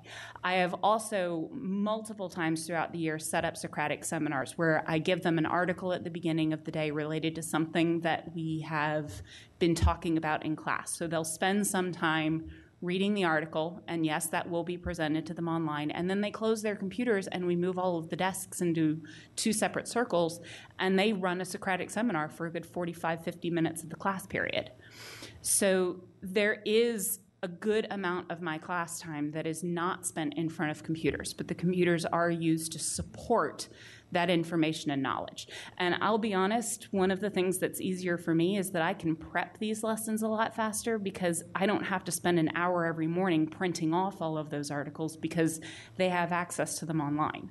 Oh, sure. No, but what I was talking about is I've had parents asking, how many hours a day are you having them using their devices as opposed to what a lot of us parents know and appreciate even from our college and our graduate school educations, which is you're engaging with the professors and your classmates in a learning model through communication, and it doesn't involve a screen. And I shared this with Dr. Presidio. We still, to date, even our community engagement meetings, are not answering the biggest fear that parents have. How much screen time per day is my kid going to have with FCPSOn? And I don't expect people to answer it in this work session at this moment, but it is a critical question that is causing a lot of pushback and a lot of alarm. And I think we've got to get that answer. Dr. Brabrand and Ms. Hines, I appreciate you wanting to get clarity about what today is all about, but I'm going to push back here. This timeline alone, to my colleagues, it isn't what I'm basically getting two different messages. On the one hand, it's only a status update. It's not a status update if what you have announced to us in this presentation is in 6 weeks when school starts again, you're going to be pre-implementing at the remaining high schools in Fairfax County with a rollout in fall 2019. That's not a pilot anymore. It's all systems go. So just a few things I would say. Obviously, and some of this we've already mentioned, but it's worth reiterating. The board will have to allocate money for us to be able to purchase the devices and scale up the implementation. The school principals know that, and that will be part of their communication when they start pre-implementation and start community engagement. It's not a done deal, as Dr. Brabrand has said. The board would have to allocate money to do this if we want to move forward and if we want to move forward next year. The other parts of pre-implementation are the kinds of professional learning that need to be done anyway, even if you don't have a one-to-one device. It's still good learning to think about how to appropriately integrate technology into your instructional practice in a way that's going to increase student learning opportunities around Portrait of a Graduate. So that's not really a risk for us in terms of that professional development. That's still relevant, it's still timely, it's still important. And we have said very clearly with our principals that this is budget dependent. If the board doesn't allocate the money for it, then we wouldn't move forward on that timeline. The reason we put that timeline together was to show you, and this is again kind of a follow-up from the last work session that we had, where the board had asked us to collect some more information in community engagement meetings. That was kind of one of the main asks from the last meeting. So we wanted to share that information and put together what a proposed timeline could look like. Again, the board could say, we're not comfortable with that proposed timeline at all. We'd like to modify it. Or if we were to keep it, it doesn't mean that we're tied to it now. We wouldn't be tied to it until the board chose to allocate money for the funding. Okay. Thank you. I'd like to move on to another This is board also member. not a new timeline. We've had this timeline that we presented to the board before. This is not the first time we've presented this timeline. Just want to make sure that's for the clear. Implementation. Yes. I would like to just have my next steps recorded, which is that I would like for us to consider that we have the superintendent identify what other large, high-achieving school districts have done this work to date and demonstrated that they haven't, in fact, had improved academic achievement from that, and that we do at least get an answer as to why a control group wasn't used, and how it is that we're going to get the information about the improved learning before we greenlight this, which, in Dr. Brabrand, if we're going to do this in the budget, in 6 months, you're going to be coming to us telling us to approve it. So everybody keeps making it sound like it's down the road. It's not. 6 months from now, he's got to bring it to his proposed budget. So this is right around the corner. Okay, Mr. McElvain? Thank you, Pat. Thanks to everyone for the presentation, especially to our staff for coming out during the summer. I will agree with Megan that this whole effort under Karen Garza began inauspiciously, and I was as critical as anyone on this board in the way that was handled. And I'll say that was the one time that I was disappointed in Karen Garza.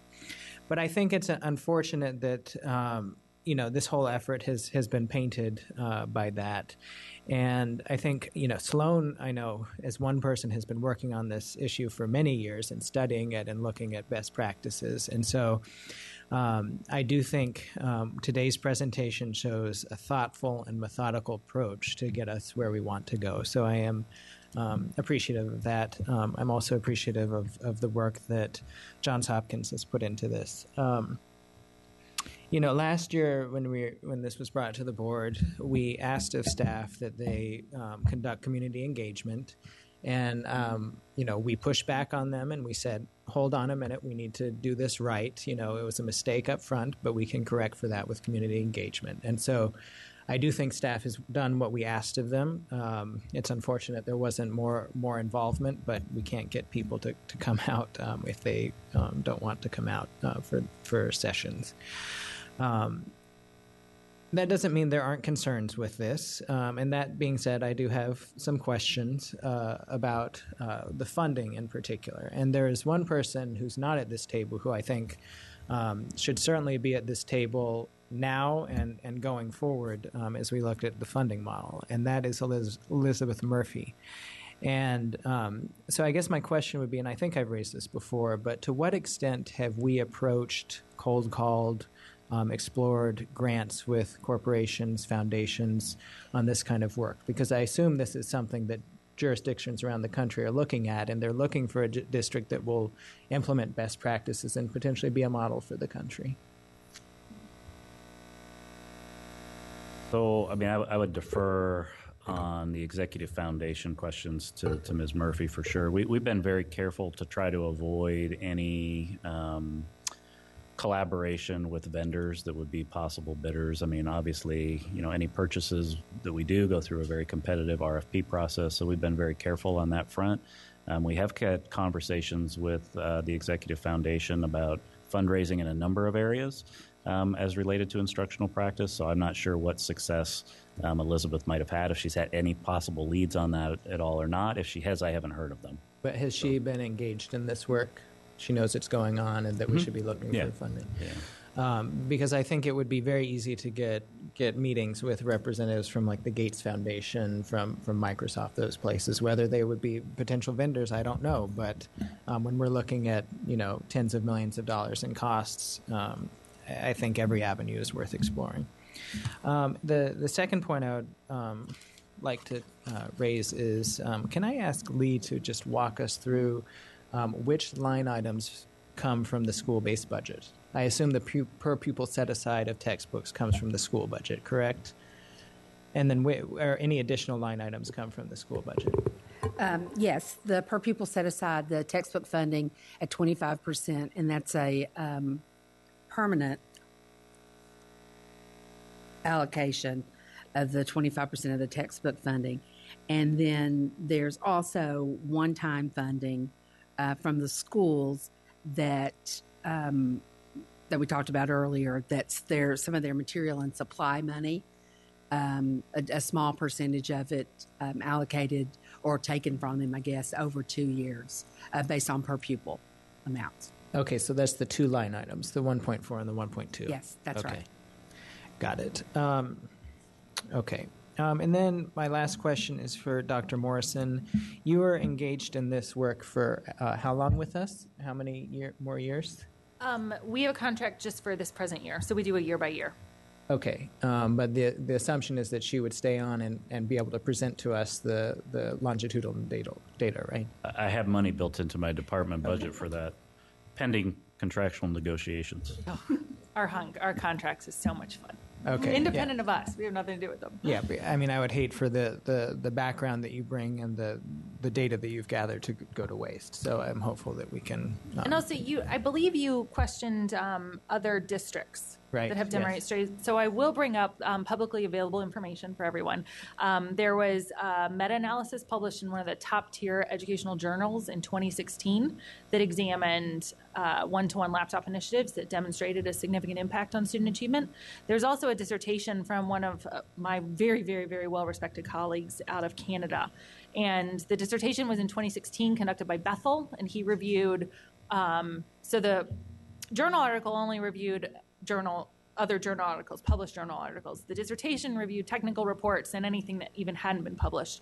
So that's another one that has demonstrated positive impacts on student achievement. Last, you can look at 2 articles by Slavin and Chung. One was on reading and one was on mathematics for ed tech programs. All of these have demonstrated. Thank you. Could we get these in next steps, maybe? That already went out in a Brand briefing. We'll definitely send them out again, but Mary Beth's right. We sent that out last year as a follow-up. Dr. Morrison helped us last year with some of that information. Yeah, let's resend those to the board. And resend the Brand briefing where that has the links. Thank you. Thank you, Mr. McElveen. Ms. Evans, followed by Ms. Strauss. Thank you very much. I appreciate all of you being here today and this very thorough report.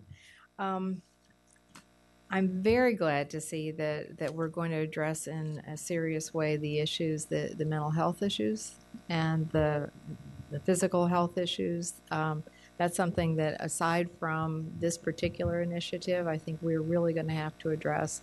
Screen time is something that we have to address it. We can't ignore it anymore. So thank you for dealing with that. I have to say, I find a lot of the information here, particularly in the Johns Hopkins report, very sobering. On page 37, the the teachers particularly the the differences between the Chantilly pyramid and the e-learning backpack schools, with as many teachers saying that it has negative impacts as it has positive impacts. Do you want to elaborate on that a bit? Let me jump in one Yes, please do. quick comment in terms of those survey responses. So one of the things that I find really, really important with survey research is the response rate. Mm-hmm. Because the squeaky wheels might be more inclined to respond to a survey than the others. So one of the very first things that we do before we analyze the data is we look at what was the response rate. For Chantilly Pyramid, I believe it was like over 80-something% of teachers responded to our survey, which makes me really happy and confident in the results. With e-learning backpack, I think no matter how many, we probably annoyed people, but no matter what we did, I think our response rate was like 50-ish. So I would give a little bit more credibility to the Chantilly Pyramid survey responses than I would e-learning backpack. So that's my first. Well, but I have to say, where this is really important is in the e-learning backpack schools. The Chantilly Pyramid is a low-poverty pyramid. Oh, Dr. Ivy, did you have something that... I just wanted to add a little bit about the history and how the schools were selected. So the e-backpack schools were selected by the state, and it was based on poverty level. The Chantilly Pyramid was based on looking at all of our pyramids across the county and where would there be a K through 12 a pyramid that was ready to take this on. And so in the case of the Chantilly Pyramid, there had been a lot of work that had been done by all of those schools already in preparation and use of technology and some professional development that, had occurred prior to them jumping in. So their look and trajectory is going to be very different than the e-backpack schools. So I can appreciate that, but the fact that our neediest schools are the ones where the teachers are questioning the value gives me great concern, because Chantilly may well have been very prepared. That's great. But if we're talking about moving forward, we need to know that we know what we're doing in the schools where they need it the most, not where they're the most prepared for it. At the e-learning backpack schools, I'm looking at on page 39, where you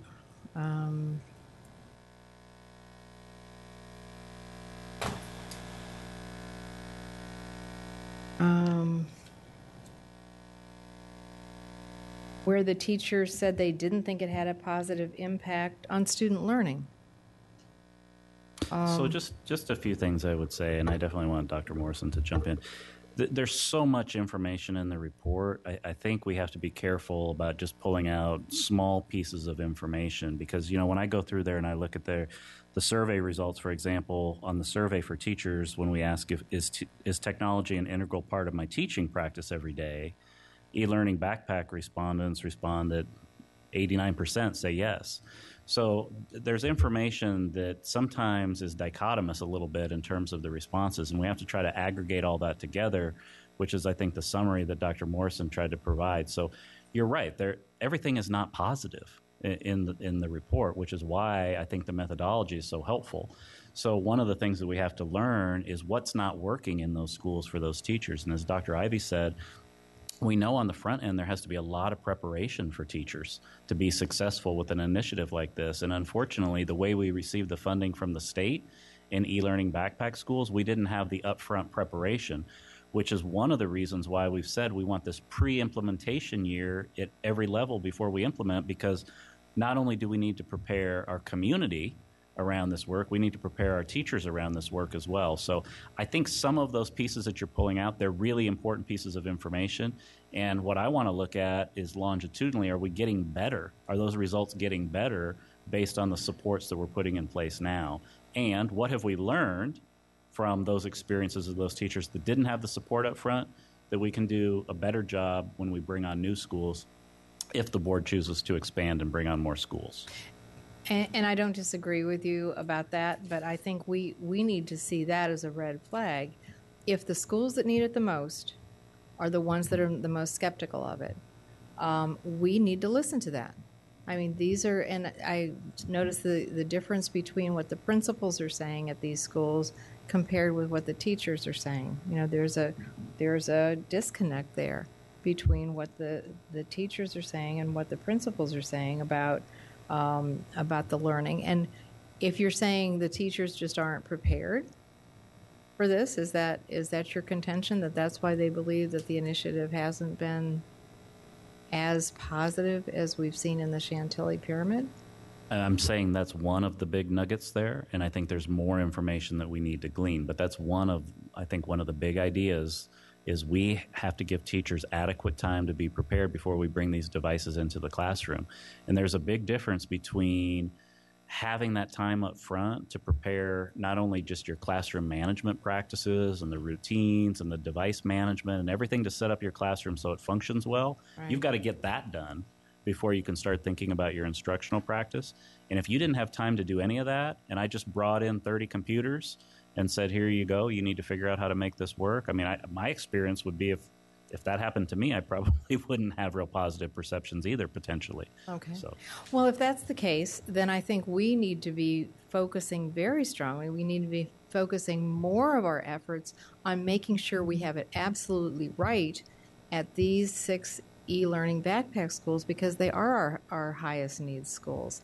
And until we get those right, then I wonder why we would then go into other high needs schools before we know that we know exactly what we're doing there. So that would be my advocacy to go back and see how can we make this work at these schools. What is it what supports do they need to get this right?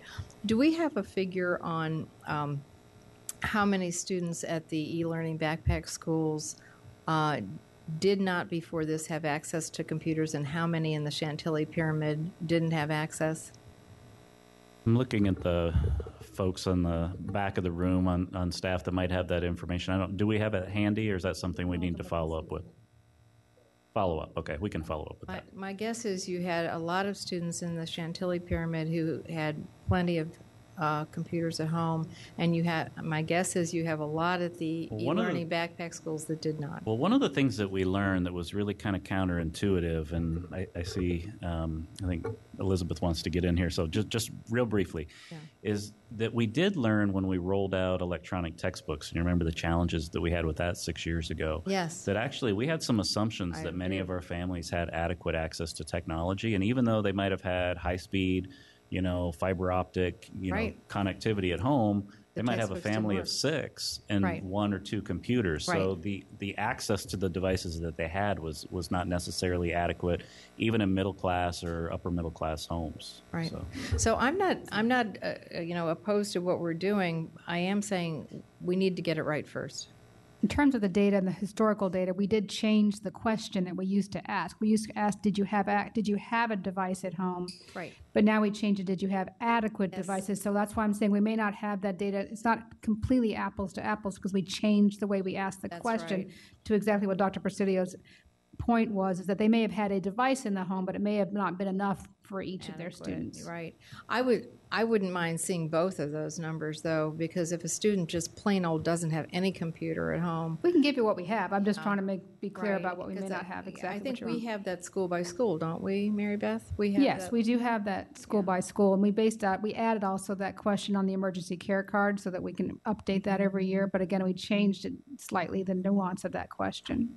Well, those were my main points. Thank you very much. And I would like that to be a next step to get that information. Thank you so much. Okay, thank you, Ms. Evans. Just a time check, everybody. We started this work session an hour behind, and we now have 5 minutes left if we stay on the hour behind schedule. So we should be finished at 4:30 to remain an hour behind.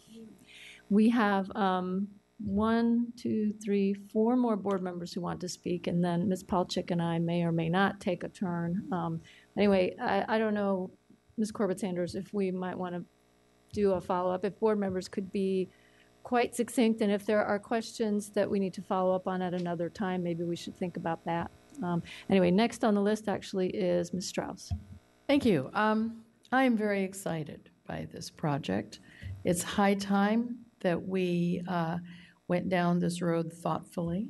And I want to thank Johns Hopkins and our effort in, I think, responsibly continuing to evaluate how we're doing. Ms. Evans brings up a good point. Part of our issue is closing the digital divide. If you talk to the business community, the learning community, the community is pushing us to be creators and not just consumers. They are very concerned about the digital divide. And I think the teachers, your voices are so important. An awful lot of my schools are one-to-one, and boy, are they out there out in front with creation, not just consuming. And it is in school where our kids will learn how to use this powerful tool creatively, because ultimately, when they go on, whether it's to community college or to college or the military or career, wherever, they are going to excel in life because they can use the tool creatively, and they are not just playing Fortnite or social media or any of those other things, but they are actually being able to access the power of technology. And that's really where we want our students to be. It is the portrait of a graduate. And it is not easy to get them beyond the gaming and the social media and the telephones. And I was very pleased to hear that one of the positive results, if we can somehow actually get to this upper level of thinking skills, that we could make them put their phones away. And it's, as we are racing against time, we know that the gaming industry, they are now working on the dopamine feedback loop, so that they are creating these wonderful games that just addict the kids even more. So the creative use of technology is important. Certainly screen time is important, and even checking, even my old eyes, and my doctor keeps telling me, blink every 5 minutes. And there is self-regulation. It's not just making sure that our kids are not on the screens all the time, but in the world in which we live, it is all of us. How many of you have been blinking in the last 5 or 10 minutes? But all of that is really very important. So I appreciate the careful study. I appreciate the staff development. I've just spent 2 weeks with very young children who are digital natives, and it is just amazing what they can do when we get them off of the consumption part. So it is, we have to do this, but we must do it thoughtfully. And yes, it has a price tag, but if we don't prepare our children for the world in which they are going to have to make their way, we have wasted all of that money on a high-quality public education. And in a public school is where all of the children, regardless of income, have an opportunity to go to school together. We have the opportunity to teach this so that it is not just at the high-priced private schools where they all have this stuff. In our schools, we are able to provide it for all of our kids. And so I think we are doing this carefully. We're doing it thoughtfully. We did, as a board, we asked the school divisions to slow down so that next year it is a learning time for more learning time for our e-backpack schools and for our high schools, so that they are prepared. There is the realization that the staff development is absolutely critical. And I know from talking with some of the schools, the SBITs and the T-SPECs and all of the support for the technology is important.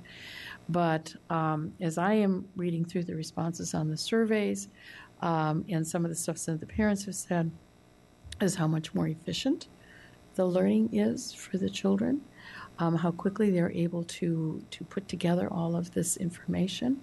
I watch young people, professionals in the career who are telecommuting now as a profession and have all of their screens lined up, and they are conducting meetings all over the world simultaneously, and they are all working on all the documents together and training people in Africa and Asia and China And it is fast and it is efficient, and then they're getting bids on contracts.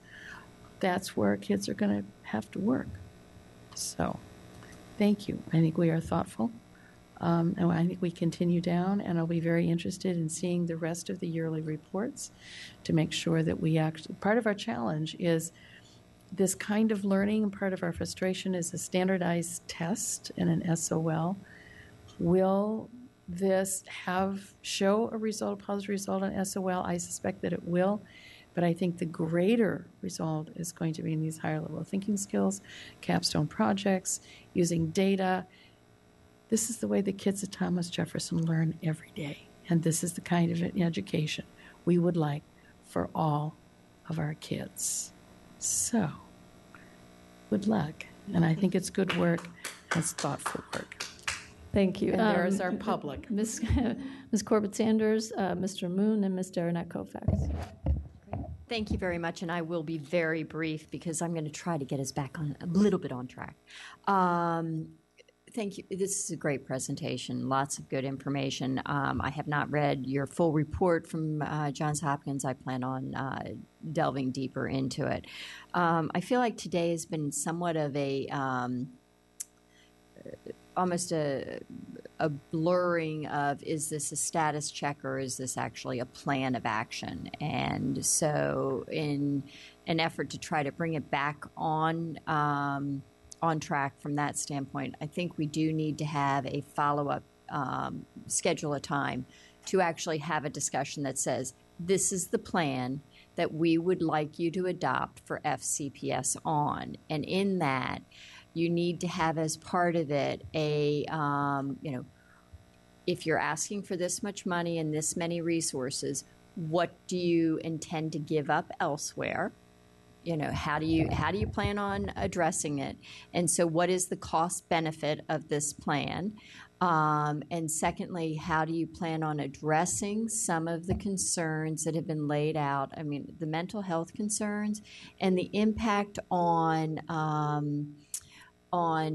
memory, because there have been a lot of studies about the impact on memory of using digital technology as an overdependence. You say, well, our kids don't need to know their times tables because we now have calculators. They need to know their times tables. I make my kids, when they were growing up, I used to make them do it, and they're like, we'll never use this. But they do, and they also need to know certain facts without having to go and look them up or rely on a phone. I do think that this is long-term. This is where we should be going.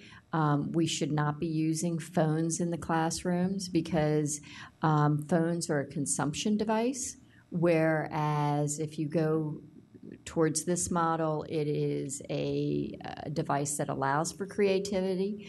But both Ms. Schultz and Ms. McLaughlin are absolutely right that we need to have what's the best practice and how. And I appreciate that there was data that was sent out a year ago, but I don't think that people understood that data was to be looked at in anticipation of this presentation.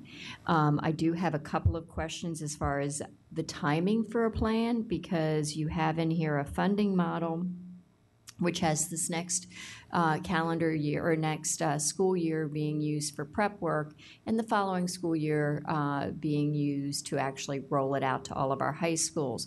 So you actually have a purchase decision. You would have to go out with an RFP at some point. What is the timing of that RFP that would have to be done? And then the second piece of it is, what is your replacement cycle for this? And then the third piece is you have the IT specs and SBITs and educational specialists. So you have a total of, it looks like 65 new employees. Is that correct? Yeah, most of those are school-based. Oh, they're all school-based except for the education specialists. So those are basically we go to full-time SBITs. And we used to have full-time SBITs in every school. Then with the budget cut, we had to cut them back. This puts them back in. So it's really a refresh of what we had taken in the schools before the elementary schools. That's why you see that not till the elementary school rollout for the SBITs. And the T-SPECs is based on the work that we've done in the pilot schools and how much time it's taking. A number of the schools are trading for more T-SPEC time, so that's why that's part of what we're doing is, as we were talking about before, the schools are having to use some of their current funds, so it's just basically centralizing that funding. But part of the way you're centralizing the funding is taking some of that school-based funding, which they were already using to pay for a lot of these positions. So it's a reallocation. I appreciate this, Ms. Lefglass, but part of it is the funding in the schools was discretionary funding. This is staffing funding. And so they come out of different buckets. Well, these were being traded for. Now they're no longer going to be traded. That was my point. Yes, they were trading discretionary funds for staffing, which we don't typically like to do if we don't have to. This would make them become more official and more transparent rather than having them be trades. No, I understand that. Yeah. We also have the trades issue has been a concern of this board for a couple of years. Correct. And so I understand that, but we actually then are building them into our overall funding formula for the county. Correct. And we know already, because when we got our budget last year, that the county executive was very clear, as was the Board of Supervisors, that they were not looking to increase funding for us going forward. And we have other funding needs and other demands. We have a lot of professional development. We have a lot of different categories that we are saying, oh, we need this, this, and this. So if, as part of your plan, it's we want 65 new staffing positions for this, are you looking to take staffing positions from someplace else? And that's not your decision. That's actually something that has to come from the strategic planning process. Right, but one of my point is a lot of these are existing people. They're just being funded in a different way currently through the trade process. But yes, absolutely. I'm agreeing with you. I get that. I know how the trades work. I've raised it. So those would be some of my questions, and I would offer that we need to have another session on this once you have a full plan that you want us to approve. And to answer a couple of your questions, we would need to know in November to do the bid for the devices to be able to get them to order them in the springtime for fall rollout. So November is when we would typically do an RFP process for getting those devices competed out.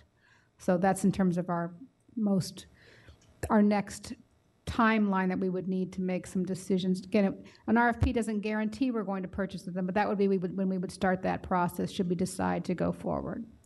The other thing about it is the budget plan that Ms. Burden went through is based on a 4-year refresh cycle for these devices. That was one of your other questions. So what that says to me is that we need to have another session on this in September or October with a more clearly defined plan and where we actually vote to allocate or to request the superintendent to put this in the budget for next year, because we will need to have this as part of the overall budget. Am I correct? Correct. Okay. And so along those lines, when you're building this plan, I would like to see a more intentional way of addressing the concerns over anxiety and mental health issues and screen time. Okay, thank you, Mr. Moon, followed by Ms. Derenak Kofax. I'll try to be quick. Thanks for the presentation. Thanks for the teachers being here, and also Dr. Morrison from Johns Hopkins.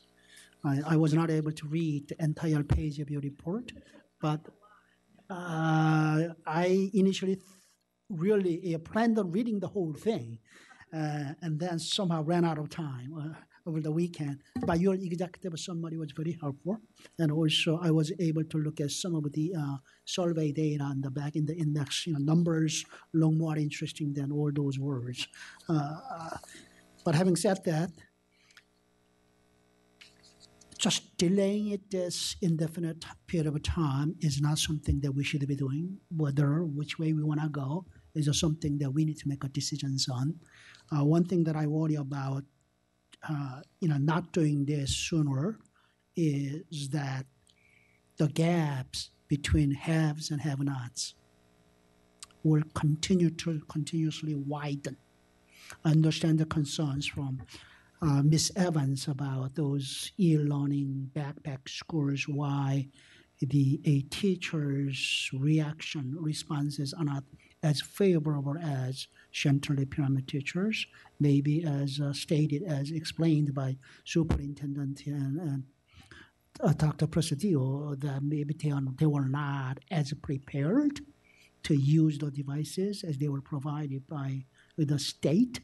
That I remember that a couple of years ago when this was first provided to some of those 6 schools, one of the state senators was just making an announcement at the back to school night. By the way, money is gonna come from Richmond. It was a given. It was that state senator's initiative. I was happy to hear that, but at the same time, probably our teachers and our administration was not as adequately prepared to be able to use the devices that were coming from Richmond at the time. So with that said, if there are inadequacies in preparing our teachers to use the devices, that's something that our staff, superintendent, will have to pay closer attention to make sure that they are being fully utilized in a positive way by our teachers. I have a lot of questions regarding the budgetary matters. Which ones probably, as Ms. Corbett-Sanders stated, that we may need follow-up discussion on this. I want to know which ones are recurring expenditures. By doing this, we are what are you giving up? When I see that I saw 25% of textbook, what does that mean? We're not going to buy textbooks anymore, or because you are having more devices, maybe 25% of our textbooks will be online. Is that why that is so? How is the money being taken from supplies? Because there are more devices, we don't have to print as much. That is why we can take those money away. Some of those questions I do have. And also, Mary Beth talked about RFP going out in November and actual purchase not until, I don't know when the contract, with the RFP is in November when the contract has to be signed. Probably, absolutely before the contract is signed, there has to be a formal blessing by this board, which means there has to be some timeline that we have to absolutely understand what that means. And I also want to know that, as I see from example, FY23, devices is about $19 million, whether, even if we don't do this, what part of the $19 million that I see for purchase of a device would have to be purchased anyway? We currently have a contract for devices with HP and Dell, so we have the ability to do that. But what we have chosen to do, if we're going to make a very large purchase, is that we would go out for bid for a bulk purchase beyond what we currently have. So we have contracts that have been competed over the years. We do that jointly with the county. So I want to know. We would do a specific one for this so that we could ensure that we have the absolute which of the expenditures would have to be expended anyway versus due expenditure items.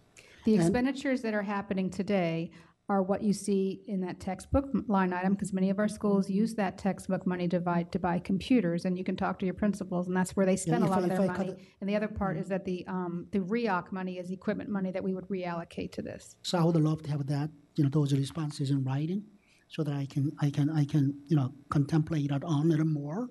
And also, looking at the number of positions, someone talked about 65 positions, but I see other numbers as well prior to FY23, such as, 22 is 43 and 21 is 21 is 21, and then 18 for FY20, etc.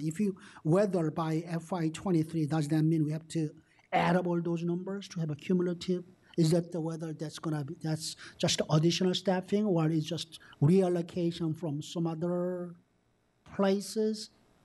Those are some of the questions I do have. Want to know what are the recurring costs, what are the new expenditures, what they have to be expended anyway, whether if you do this, what are we giving up and not doing it, as we look into infusing more money into teacher pay next year, and we hear from county supervisors is next year is not going to be as good as this year. I'm hoping that we'll be okay next year too. But it's those things that we board members are willing to consider before giving a full blessings.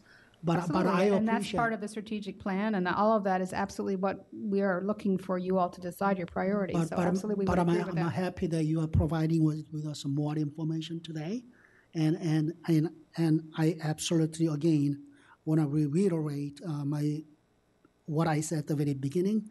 We need to make decisions. Board just cannot continue discussing and not coming to a conclusion whether we do it, not do it. In what fashion, or that decision needs to be made.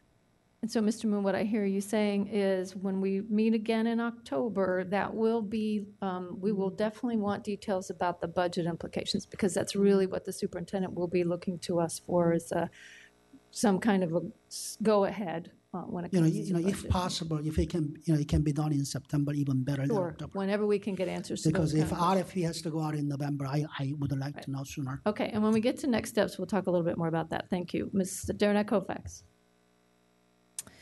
Thank you. Thank you, teachers, for being here during your summer. I appreciate it. Thank you, Dr. Presidio and Ms. Loveglass, and thank you, Dr. Morrison, for being here. I appreciate it. I have a little bit, I agree with my colleagues I agree with all my colleagues, so I want to speak through my thoughts and then propose an additional solution we can maybe look at during that next work session that Ms. Corbett-Sanders suggested. So I ask everybody to think about, equity, and you talk about equity as the quality of being fair. And I ask you all to think about that equity graphic that we all see, where there's 3 kids of varying heights and they all have the same boxes they're standing on, and some can see over the fence and some cannot because some are taller and some are shorter. So that's looking at things with an equity lens, rather than, it's providing equal access rather than looking at things with equity. So I think we have to ask ourselves, is it fair, or is it equity when some people don't have access to the device at all, or in their classroom, or in their home? And we have to think about how this is one of the things we need to look at when we talk about what we were talking about this morning in the strategic plan, raising student achievement and closing gaps. We have to think about how this will, and there is mixed data on that. I know there's, there's mixed data, and I think, there is the concern about too much screen time. We've all talked about that. But there is also the concern, if you don't have access, how can you get ahead? How can you do that?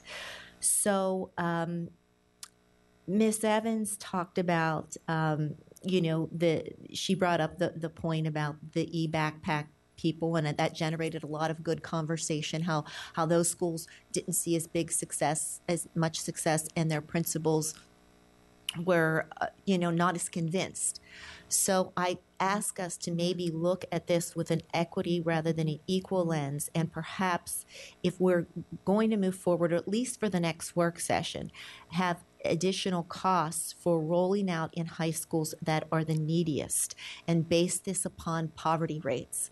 I would ask you to look at that. I know off the top of my head, I'm saying maybe 30 to 35%. Those are the schools at first, because you look at some of our schools, they have a 2% poverty rate. They have a 10% poverty rate. Some of my schools have 60% poverty rate. And I have to say, Ms. Morrison, on page 10, Ms. Evans pointed this out to me, of the document, Lee High School's data of the long report, the data's all wrong. I'm not sure where you got that from, but that's not Lee High School's data at all.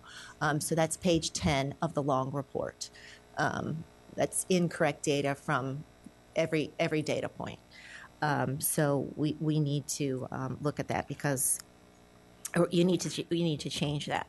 So I think there are. I think that's one way that I would like to do it because I do have concern about the funding. I also have concern about rolling this out. And I know it's not a quick rollout, but it is a costly rollout. And when we did, and this is before all of you were there and all of that, but when we did the textbook, across the electronic textbooks, there were so many problems. And so maybe if we roll it out piece by piece and do those schools where access is a problem first and then move beyond that. I don't know, Ms. Loveglass, how that affects your bulk purchases. It may, I don't know, but in the short run, it could be an answer to our questions until we get some of the things done. And so I think that's it. But I do I have questions about the fees. I have questions about that 25% of the textbook funding fee consistently allocated now and taken out. I think that concerns me. And I don't know, and I guess, Sloan, you would be the one, you and Dr. Duran, talking about the differences in learning styles. We all know there's auditory, there's visual. I also think you said you type so fast. I'm the slowest typer. I don't know why. I can take notes so much better. And there's studies, both ways, that some people say it's better if you handwrite it. So all of those things, I think, as we move out, I don't think that's information that has to be out there before we roll any of this out. But I would love some more of those studies out there. And I know there's a yin and the yang, and I know, but I think more best practice studies, and I would ask that is the next step for the next work session, to have some cost breakdown. My suggestion was poverty rates between, at least this first one, no one below, 30% poverty, rolling it out. I don't know, but that you can tell me what that is. You're looking puzzled. No, you understand? Okay. One of the things that we had considered, and we have done some of that work that way, is doing it by pyramid, by poverty. Mm-hmm. So rather than doing it by level, meaning high school, then middle school, then half the elementary, the other half the elementary, we'd also looked at potentially doing it at a pyramid at a time. And so there may be some advantages of doing it that way, because then it's also the whole community engagement for the whole pyramid at once, and doing it like we did with Chantilly in terms of doing the whole pyramid, but pick the highest poverty pyramids first is one of the other things that we actually had debated. And it was a back and forth debate. Okay. But that's something we have considered doing. Okay. So either of those options I would like to see during the next work session. And again, thank you all for being here. Okay, Ms. Palchik. Thank you. And I think a lot of my specific questions were asked. And so just kind of going on the broader topics, and I really appreciate you being here and sharing your input, especially as a teacher. I've worked in where we had gone to one-to-one and then BYOB, and BYOD, they're so different, especially in the classroom. It's just so challenging. I kind of gave up sometimes. The carts weren't taken care of, the stuff wasn't ready. You're like, okay, it just takes too much time, as opposed to when reliably everyone will have the same device, the same access to the same programs. I actually have sat through many work sessions here where I'm guilty of not being in the classroom and monitoring and giving my kids feedback on Google Classroom. So I appreciate that, also when I'm homesick. So I do think that those are important parts of the conversation, really like the instructional part. And I understand, actually, one of my questions was, because I have worked with teachers who are more veteran teachers, and sometimes, really struggling not just with the use of device, but how to use it in a way that is about producing, right? The students producing. So I guess one of my smaller questions was, as we look at CLTs, is there generally like a lead in each CLT for the technology? Because that really helps. Or no, is there someone in the CLT who really, or is it the SBIT taking on that work? It depends on the school. It depends on the teachers. I have not personally been part of a CLT that has a technology lead. Typically, in my experience, there's a technology representative for each department, and I'm speaking for the secondary. Right. And that person will be the first go-to that then can represent and help first line of defense, so to speak. Right. When questions are beyond that, the SBIT can step in. SBITs often come to CLT meetings, and especially if a CLT has a question about a particular thing or wants to learn something, that's where an SBIT can step in and help build that. Another tool that a lot of schools that I've talked to have used are innovation teams, where beyond just the department representative for technology, there is a group of teachers who have been those forward innovators and have taken on the challenges. They're the ones that then model. So if another teacher has a question, they can be used to help answer that or to help model how it might look in a classroom. And I appreciate them.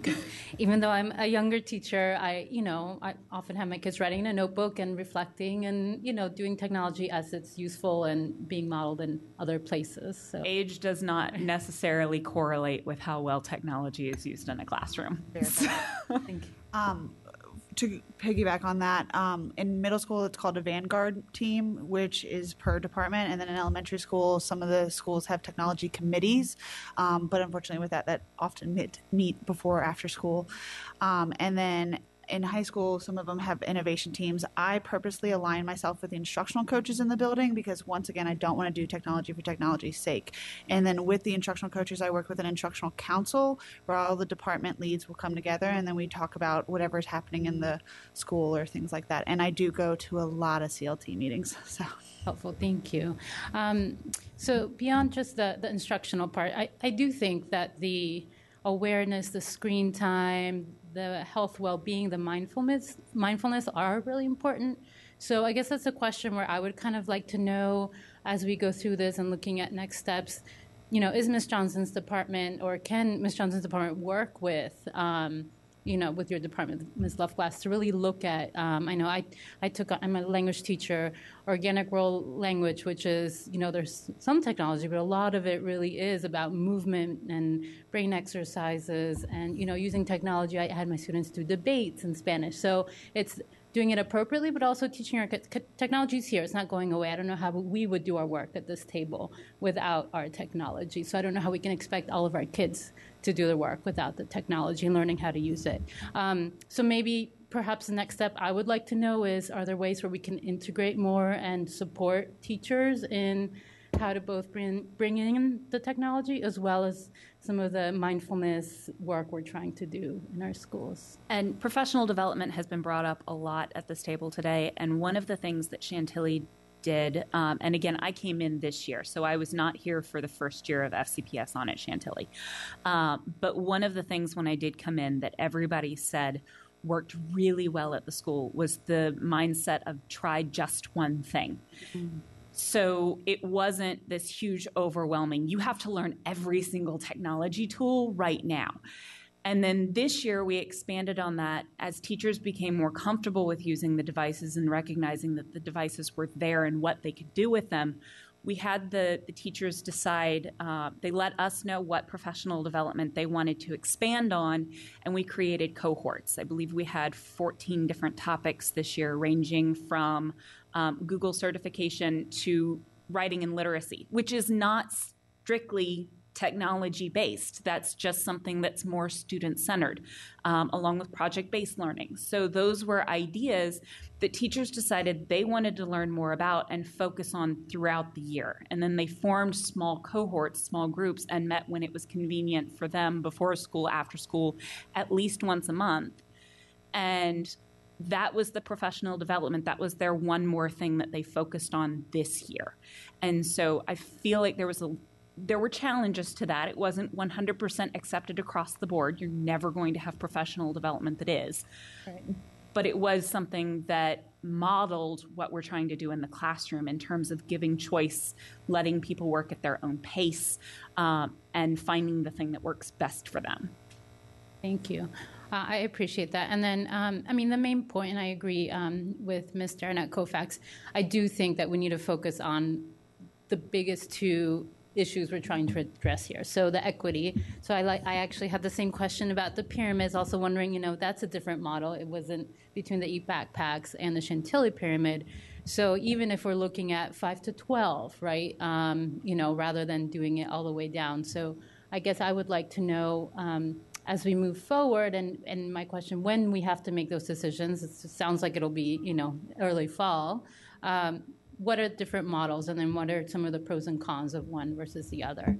I do think that, personally, I think we need to move forward. We need to do it thoughtfully. I think the report also shows that our model of doing the professional development is much more successful than the state model of just putting the devices in the kids' hands. I think that's very clear from this report. And so I appreciate that we're continuing to do that, and that my understanding is, right, that funding for this coming year really is not additional schools, but it really is taking the time to support our schools and get them ready. But we need to decide what that will be for. So I support that and coming back. And then I had one more point. I can't find it right now, but planning for, I guess I would like us to dive more deeply, as Ms. Evans was saying, into sort of what other things were different in the e-backpack schools and what we learned from that, because I do think it's really powerful. Were they focused on other things that were happening and there was not the same kind of focus as the Chantilly pyramid was able to have?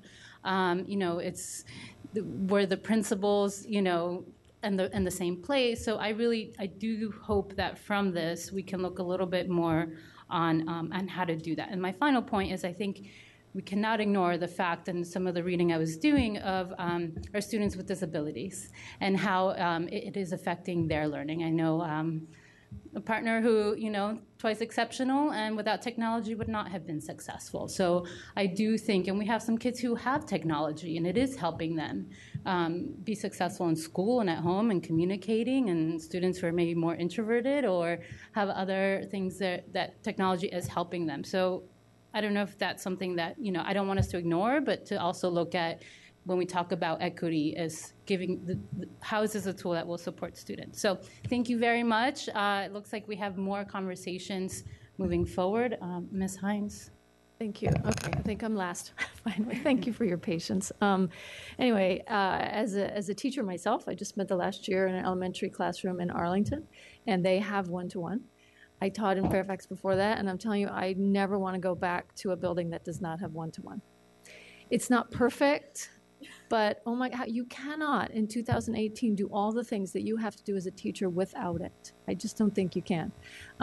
So my question is not whether to do this, but how and how soon. And those are really important questions to answer, right? And I think that's what we're trying to do here today. I agree with the idea that I would like us to take another look at reconsidering doing it by pyramid rather than, and I know you had your reasons and your conversations, but it might be helpful for the board to hear some of that next time we meet. And obviously you have to have limits. I mean, you know, the kids in my classroom have to use a paper dictionary. They have to journal in a paper journal. You know, I mean, you balance it, and that's what the professional development and working together is all about. I hope, and I'll just close with this, I hope the message from this board today, is that we understand we have to do this, and we want to do it well in a way that respects and responds to the concerns, really important concerns from everybody in the community and among educators and students about wellness, and also pedagogical efficacy, right? And also, you know, efficiency. And so with that, we do have some next steps that we're going to talk about. I was really going to try hard not to do go-backs because we are way over. I would prefer, Mrs. Schultz, if you would please, let's do next steps. And then if we have time, this is what I prefer, really, is that because you spent a lot of time when we first started. I don't need to be admonished at the table. I'm not admonishing you. This would be the same thing I would say to anybody.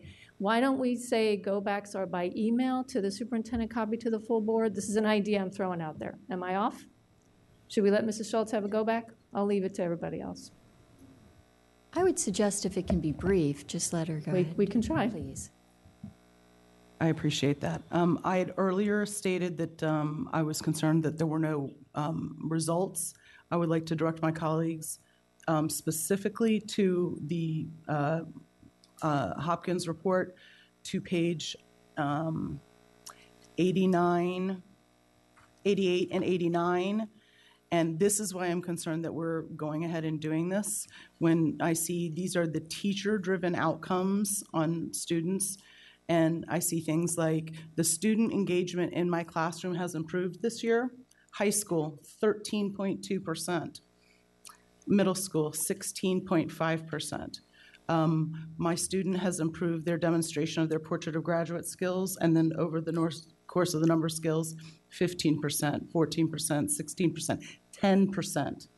This is where, if we're going to expand this, right here, they're saying that if this is theoretically under the portrait of a graduate, when I see these kind of responses, this is what I'm asking my colleagues to pay attention to, that we're talking about rolling this out when we're already seeing page 88 and 89.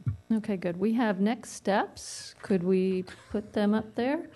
I think a couple of, let's see. All right, if everybody could take a look. Now, Dr. Brabrand, if you feel as comfortable as you did earlier with our just kind of taking a look at these, seeing if they say what we think they say, and then if there's anything on there that you're worried about. I like this LACE approach where you're looking at whether what you said is clear, and then let us go back later and then say, hey, we can do this, or we have some concerns, or it may take us longer. Okay, good. Just keep an eye out. Make sure we're not asking for anything that right now you think doesn't make sense, okay? So Okay. you'll let us know, right? Okay. But yes, if there's something that just jumps out. But otherwise, I'd rather just go back with the team and probe and Got go it. with them and say, oh, hey, is this Got it. Thank something you. that we could do? All right, so Megan, you have the first three. Let's start with one. Does that look right? Superintendent to report to board about which other large, high-achieving districts have done this work. We were talking about. I think it's in a Brabrand briefing from a year ago, possibly. So if Dr. Brabrand and the team can just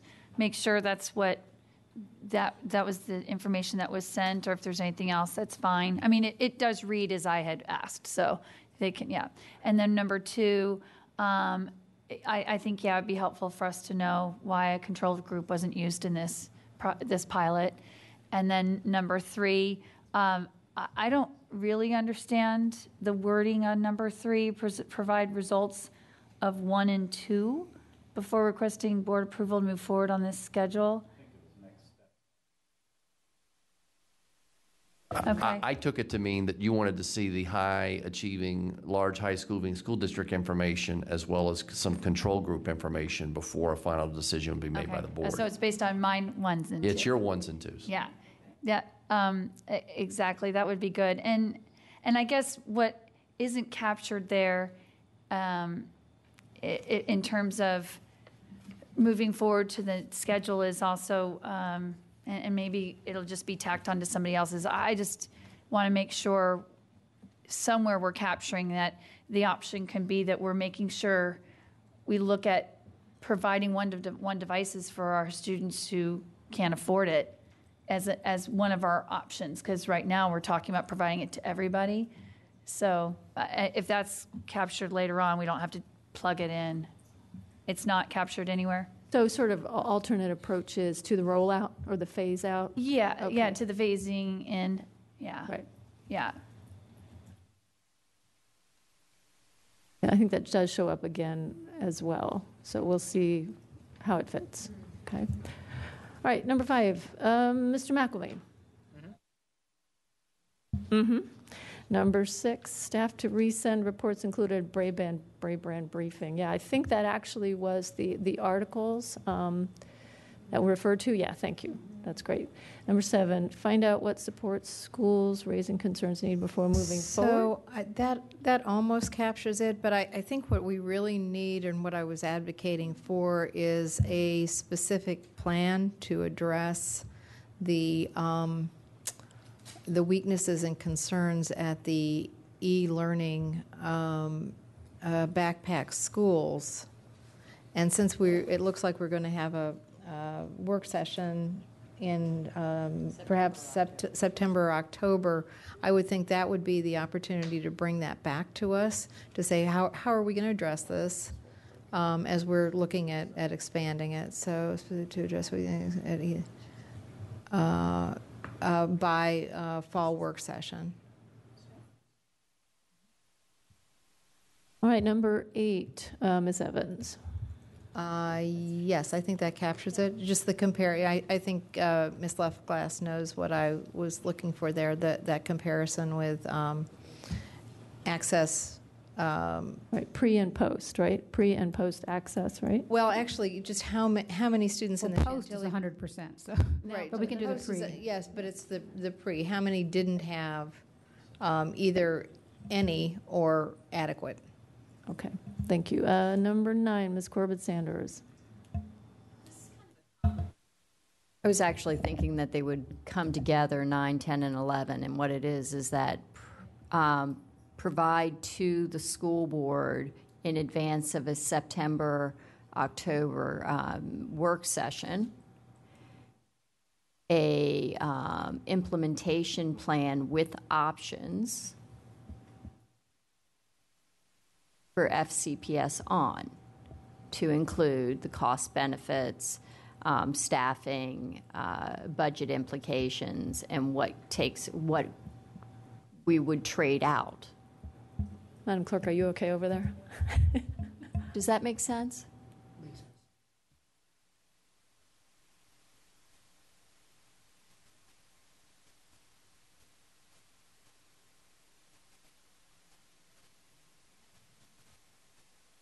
Ms. Hines, could I get some clarity on that question because it does relate to budget? Okay, yes, I'll ask you in a second, but give Eileen a second to get it up there.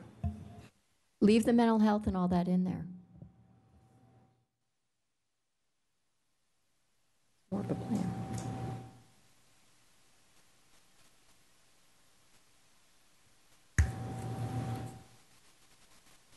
All right, and then does that mean, Ms. Corbett-Sanders, that 10 and 11 go? Yes, ma'am. Does that work for you, Mr. Moon?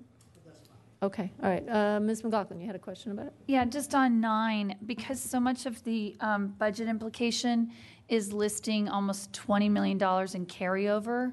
I just want to make sure staff knows that we're going to really need to understand, like in far greater detail, Mr. Moon talked about it, just what are we talking about? $20 million is a lot of money to be able to find, and it's not in the couch cushion. So if they could just make sure that's going to be really understood, we've got to have that fleshed out. Yeah, I wonder, Ms. McLaughlin and Mr. Moon, since you spent some time developing budget-related questions, if you wouldn't mind emailing your questions. I will email my questions. So they know what to expect. Thank you. All right, number 10, Mr. Aaron Koufax. I would just add, just for clarity, if somebody's not listening to this, provide costs to begin programming in that way. The eventual goal is to,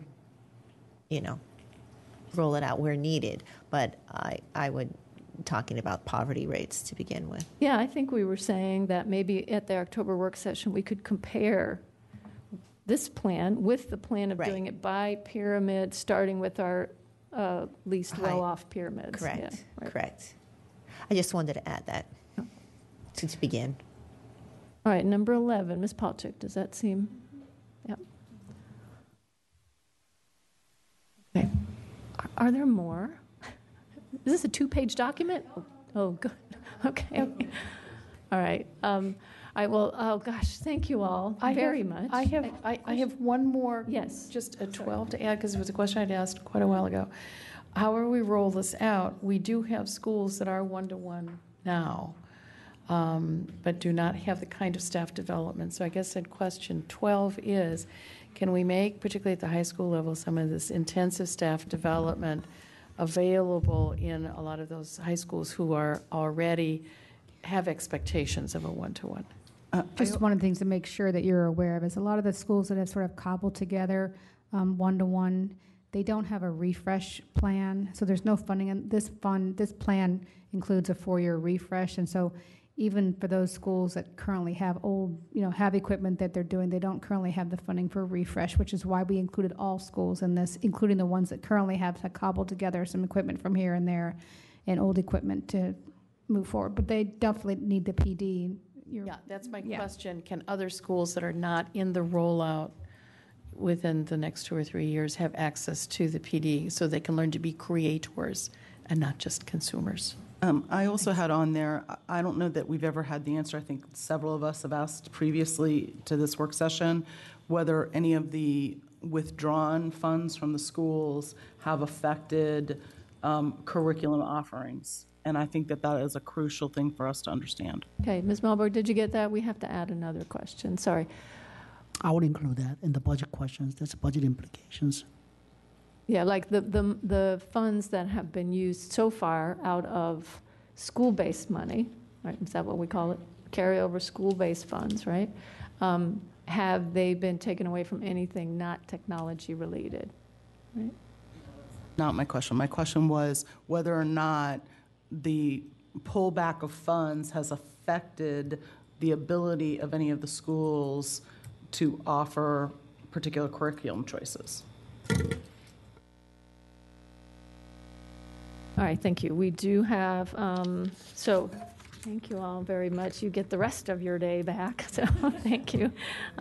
We do have now, it looks like we have canceled the public engagement work session. Thank you. So we are now only 45 minutes behind schedule. Ms. Hines, Yes. we're actually going to cancel both the public engagement and the board norms communication section. Okay, so we just have one more left. Yes. 5-minute break. Yes. Thank you. Thank you. All right. Yeah.